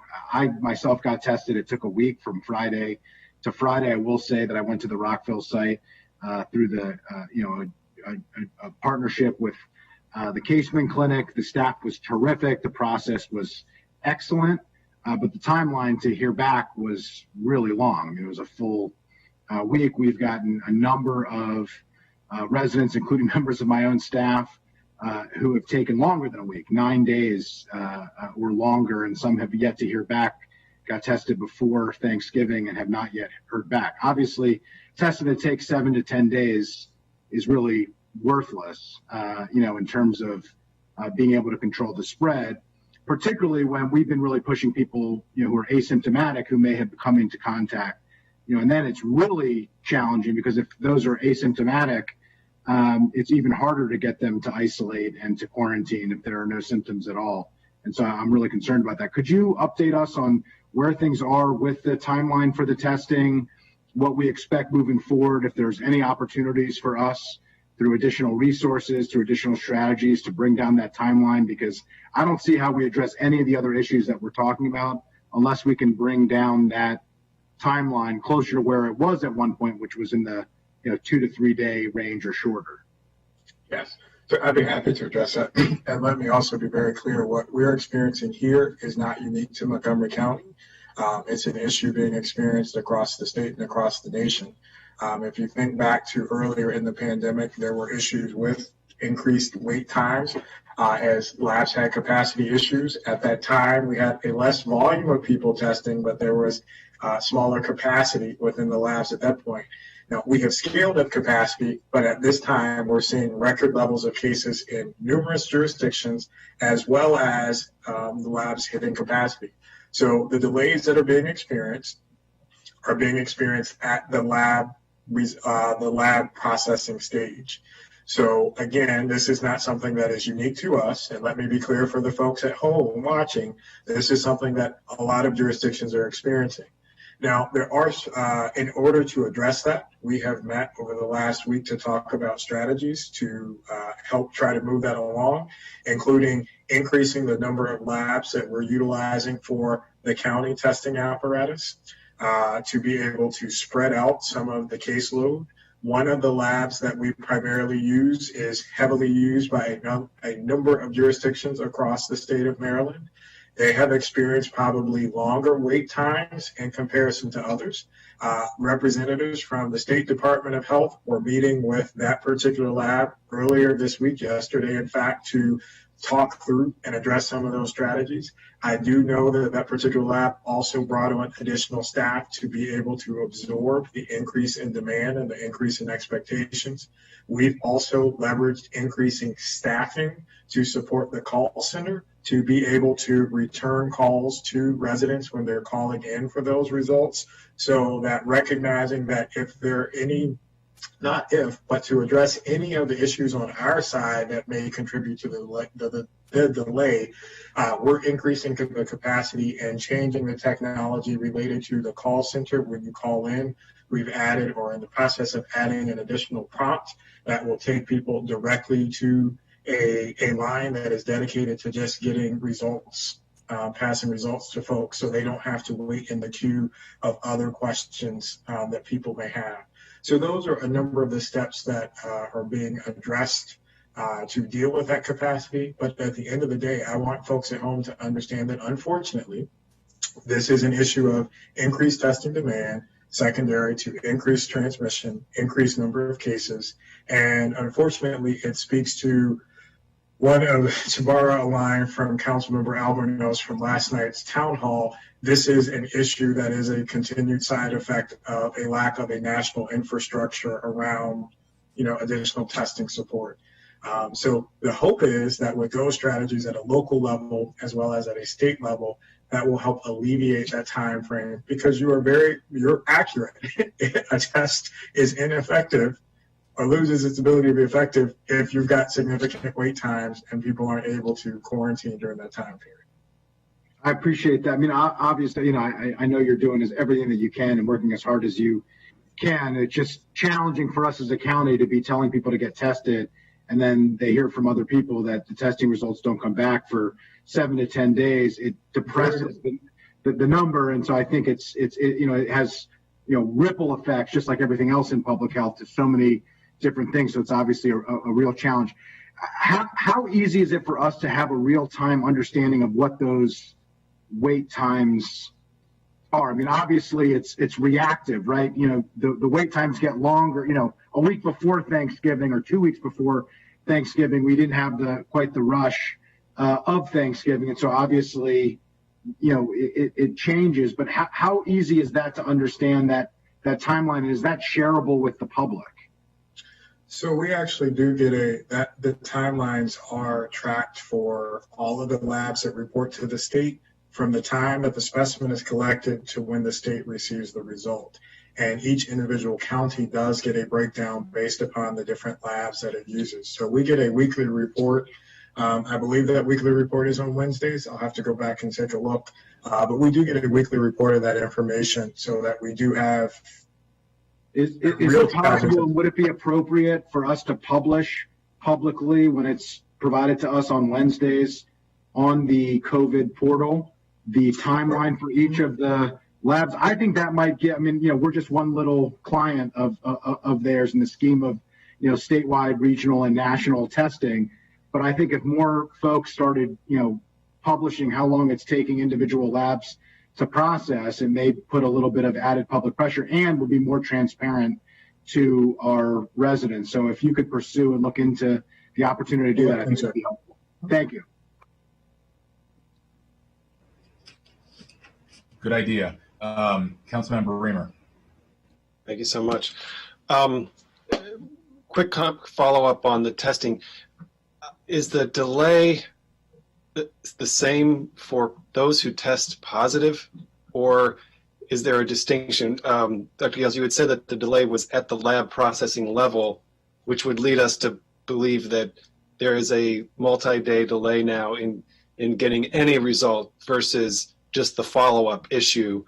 And earlier I was under the impression that if you were tested positive, you might still get a quick response.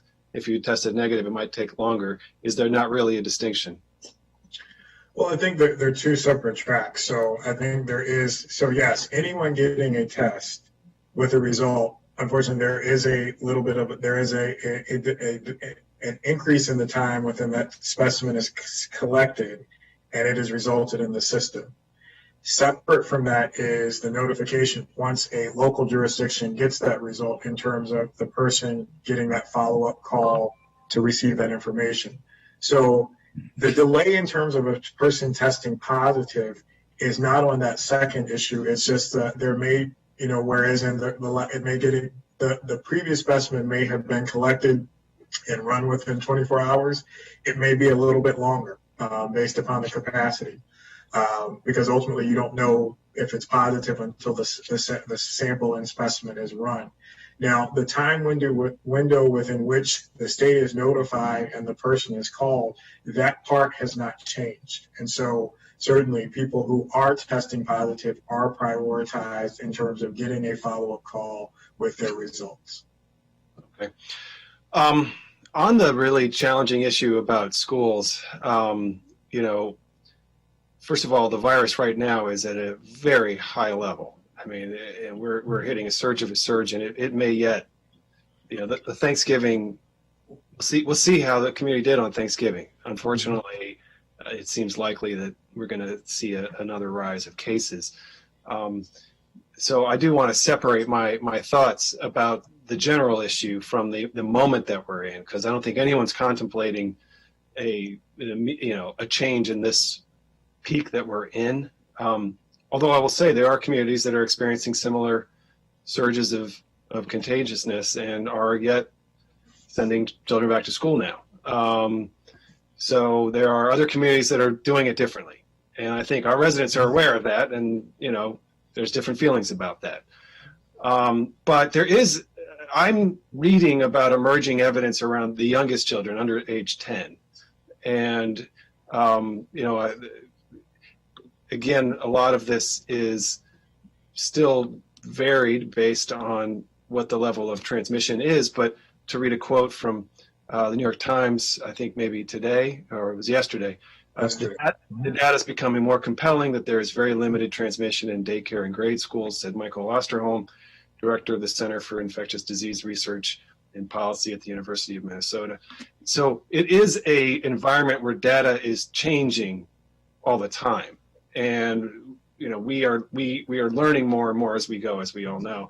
And I just think we have to have an open mind about what what learning we're going to get, and we need to be current with the science.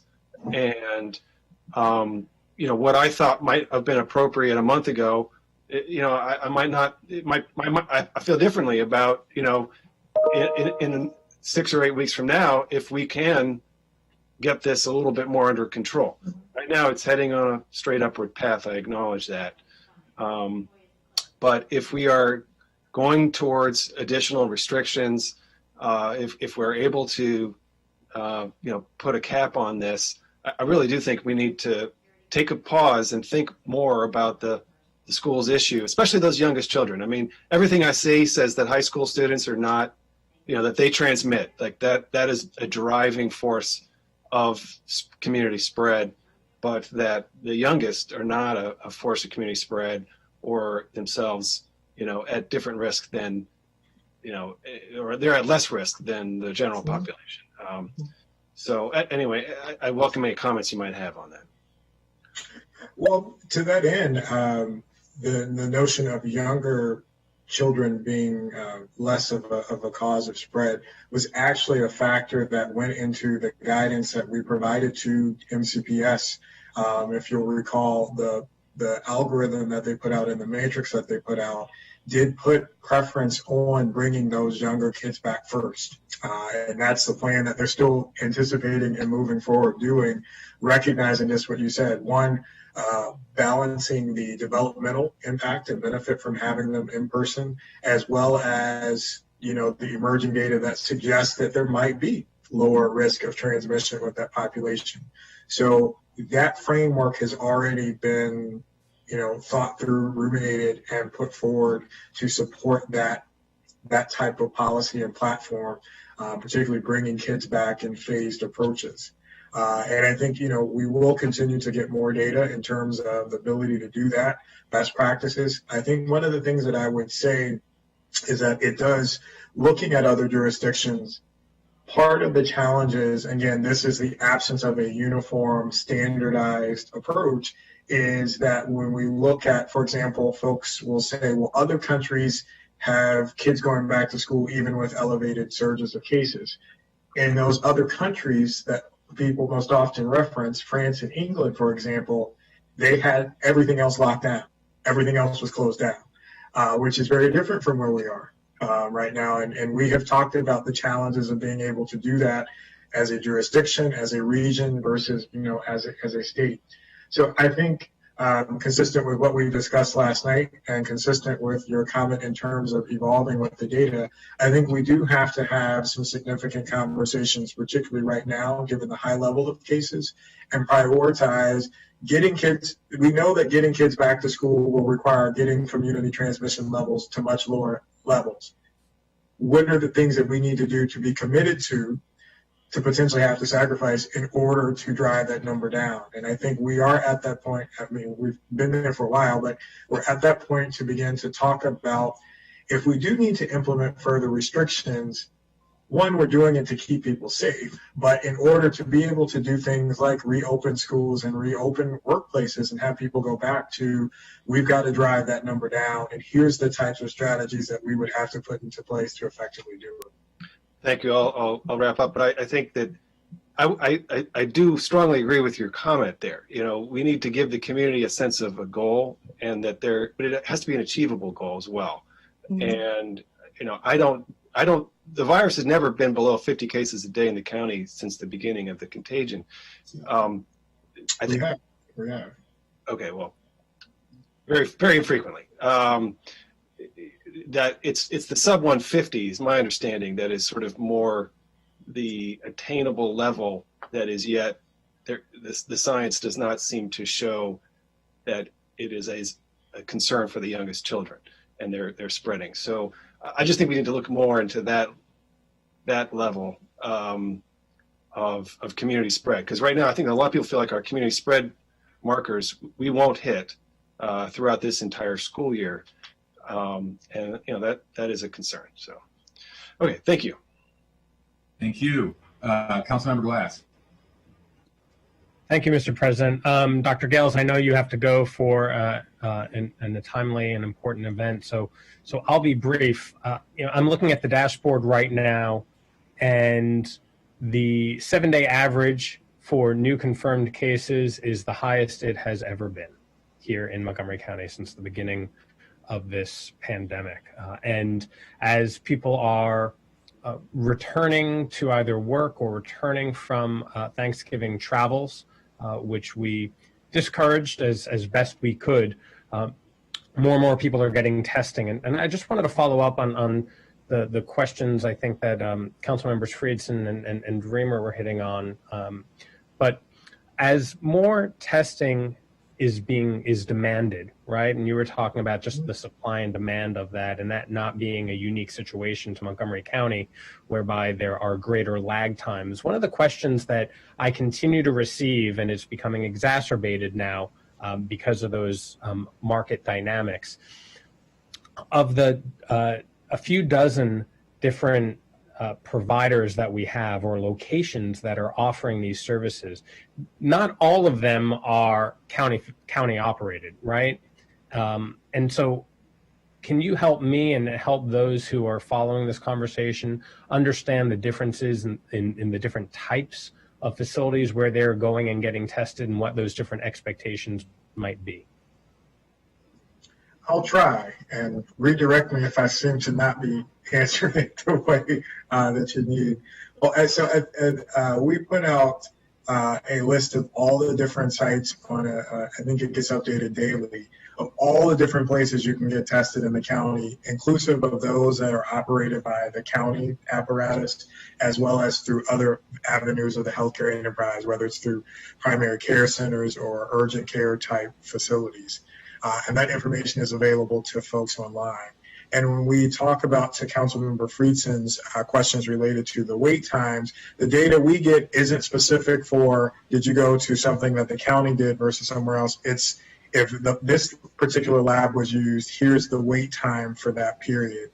And even within the county apparatus, there's multiple different projects and programs that are participating in that. As you all have supported the multiple initiatives from the Latino Health Initiative, the African American Health Program, as well as a couple of other providers who are part of the network.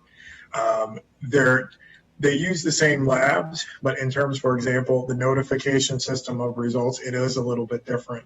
So if you were to go to one of the testing spots that is overseen by one of the health initiatives and program, they are, by the way it's set up, they handle the notification of results versus, some of the larger county sites. And the reality is folks at home may not understand that when they're just going to get tested, but on the back end of things, that, when we get information to say, I didn't get a result, I was tested at this particular site, we know how to direct them in terms of, this is the person you should talk to or expect to get feedback from related to that. So hopefully that answered your question. It did, recognizing the mechanics and the administration of the various operations that we've scaled up in a very quick and efficient manner. But a suggestion I would have is for on the website that people are just Googling and they're seeing the list that we're providing, and you mentioned that it's been updated, it updates daily. If there's a way to put on that website facilities, testing locations that are managed by the county directly, and those that are a third party or a nonprofit or something else. I think that would be helpful, because in the communication people are sharing with me in all forms and fashion, saying that it's taken days to get a test result. And my simple reply is, where did you get tested? And then trying to figure out if that was a government operation or not. So at least informing people on the front end might be helpful, and setting their expectations. And I will add to, we'll take that in and figure out how to do that. I will just add, again, to level set for folks at home, the delays in getting the results aren't unique to just the county test. This is across the board. So for example, even the state public health lab that we know has been turning over results within 24 hours, their wait time is right now 4 days. And so just to give you a sense of the volume and the capacity that's being experienced across the board. I appreciate that. Thank you very much. Thank you. Councilmember Jawando. Thank you, President Hucker, and congratulations again. Dr. Gales, Dr. Stoddard, as always, thank you for your work and the work of your teams. I know there's many people supporting you and doing a ton, Dr. Bridges and others, and want to always start with that. Couple questions, or I'll comment in two questions. On the testing timeline, Dr. Gales, we were all at one of the African American Health Program testing events in Councilmember Rice last week, a couple of days before Thanksgiving. I can't remember which day that was now. It was Monday or Tuesday, or what day it was. Wednesday, there we go, Wednesday, the day before. And Dr. Kroll and I got tested and did to try to encourage I have not received my results, just as an example, at that event, and that was last Wednesday. And so I think we know that even though, despite mixed messages and no messages really from the president, that 40%, 6 million people traveled for Thanksgiving, which is about 40% of the people who traveled last year as far as taking flights. And so we know that there was, unfortunately, a lot of people moving around, and that's why we're going to see the delayed increase in cases. So on the point of testing capacity, I agree with Councilmember Friedson. It'd be great to know, to set expectations for folks. And I also wanted to tell my testing, just so you know, we're not getting our test results any quicker than anybody else, and so, and that's an issue. But to the extent that we can do anything, I know there have been a couple of organizations at one point throughout this process that have reached out to us about wanting to do testing here and be dedicated just to Montgomery County. I know you're pulling all those leads, but I think this is going to be with us for a long time. As you know, setting up more testing capacity down the line is a good thing. So let us know what we can do to help speed that up. On the schools issue, I'm glad several council members, Rice and Reamer and others, have brought up just the complexities of this. To the young children, I have 4 children under 10. I have a child who is autistic. I have a child who was in kindergarten last year and left in March and hasn't been back to school and is in Spanish immersion and has trouble understanding what's going on in her class. And I know from my work as education policy person for most of my life that if she doesn't get to learn to read by third grade, she's going to have some significant trouble. And we're going to get her what she needs. But I literally think about every night, these particularly young children with differing abilities that are just really languishing. And to Councilmember Reamer's point, I read that article too in the Times. We have to start looking at this in a different way. I'm glad we took into account in the processing of the plan of getting younger students and students with special needs back earlier. But I think we also might have to look at this, what's the number for them, that is different from the whole school system. And I know you guys I hope you all are looking at that. No one has been more adamant to the governor and others about our need to proceed with caution and to get the case counts down and the spread down so that we can open up schools first and foremost, but everything else after that. And I still am in there as far as a position, but I do think we're going to have some nuances. And I'm seeing the impact with our children who have support. And I know that just there's many, many children out here that are going to have a lot of trouble, particularly the younger ones. So I guess the question there is, are you open? Are you having conversations to looking at the different levels of community spread for younger children based on emerging data and research? It's kind of a follow-up to Councilmember Reamer's point, but I just want to make sure that I heard it right. And always, looking at emerging data to inform those processes. And I think, I'm not a parent, but as a pediatrician, I'm sensitive to those developmental milestones and issues and the importance of appropriate instruction. And I think even within that, for example, what MCPS has put forward has prioritized those groups, again, bringing back even at higher levels of community transmission and being able to be in person. I think one thing that we also have to remember is that even though it will take some time for full-scale dissemination to the general public, the vaccine being available will be a significant game changer that I think will make a significant difference and impact that will allow for us to be a little bit more comfortable with different levels of community transmission. Here's why. We do everything we're doing to keep everybody safe, in particular to try to protect those who are most vulnerable from COVID, whether it's their age or their medical condition. Those folks are prioritized in the early stages of vaccine distribution. If we can get a significant number of those folks covered, get them adequately vaccinated, that again allows us to feel a little bit more comfortable that they've got some protection. And even, because other cases may pop up, but if we're seeing less severity in terms of symptoms in certain groups, and we know that those who are most vulnerable have extended protection, I think that changes the game and allows for those nuances to happen.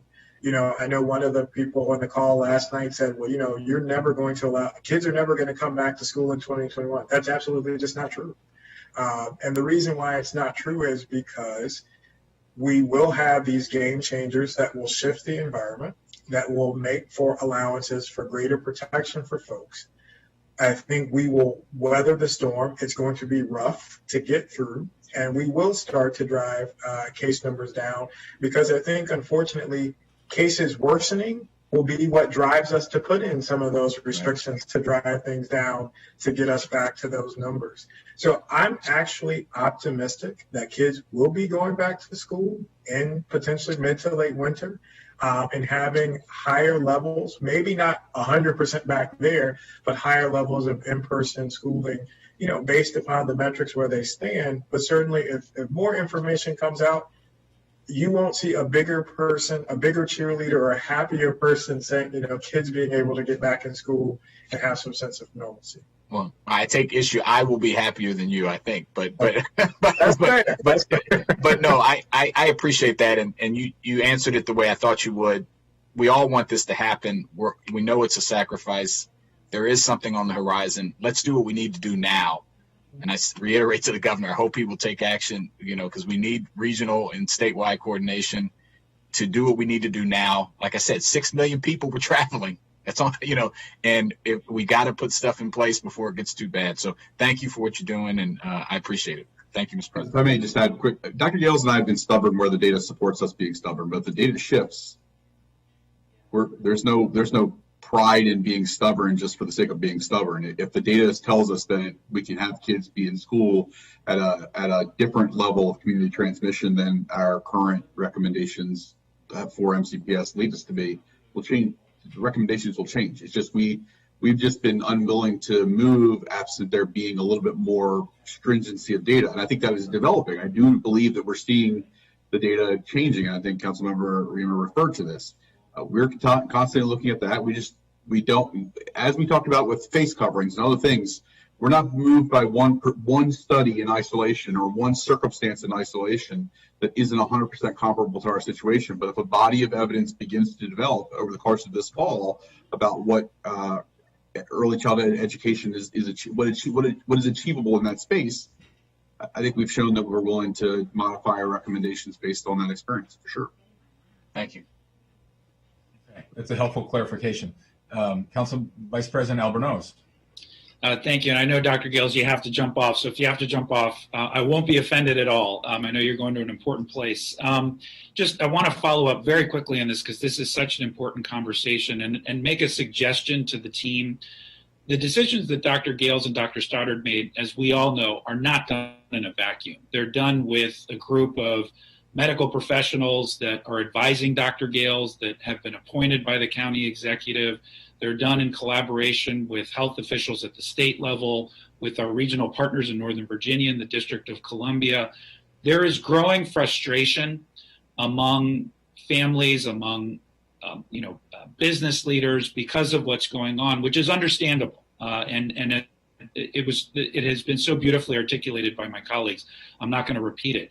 I think it might be helpful to publish somewhere the thought process and the peer-reviewed studies and the places that we go for a public health team to make these decisions, to acknowledge that they're not made in a vacuum. These are the groups that we work with on an everyday basis, every hour. And I have seen time and time again that there has been a shift in policy when new information becomes available. And I think we've proven that we're nimble in that regard, and there may be some value, and it would, I think, help some people better understand, because these decisions are not just being made by Dr. Stoddard and Dr. Gales. They're done in consultation with many, many professionals, and I think it'd be helpful for the public to better understand and process that as we shift out of this current surge, which is alarming and scary, and we're all bracing ourselves for, I believe, between Thursday and Saturday, which is when we're going to get a better understanding of where we are with this most recent surge. But just a sidebar recommendation. My final question because everything else has been asked that I wanted to ask.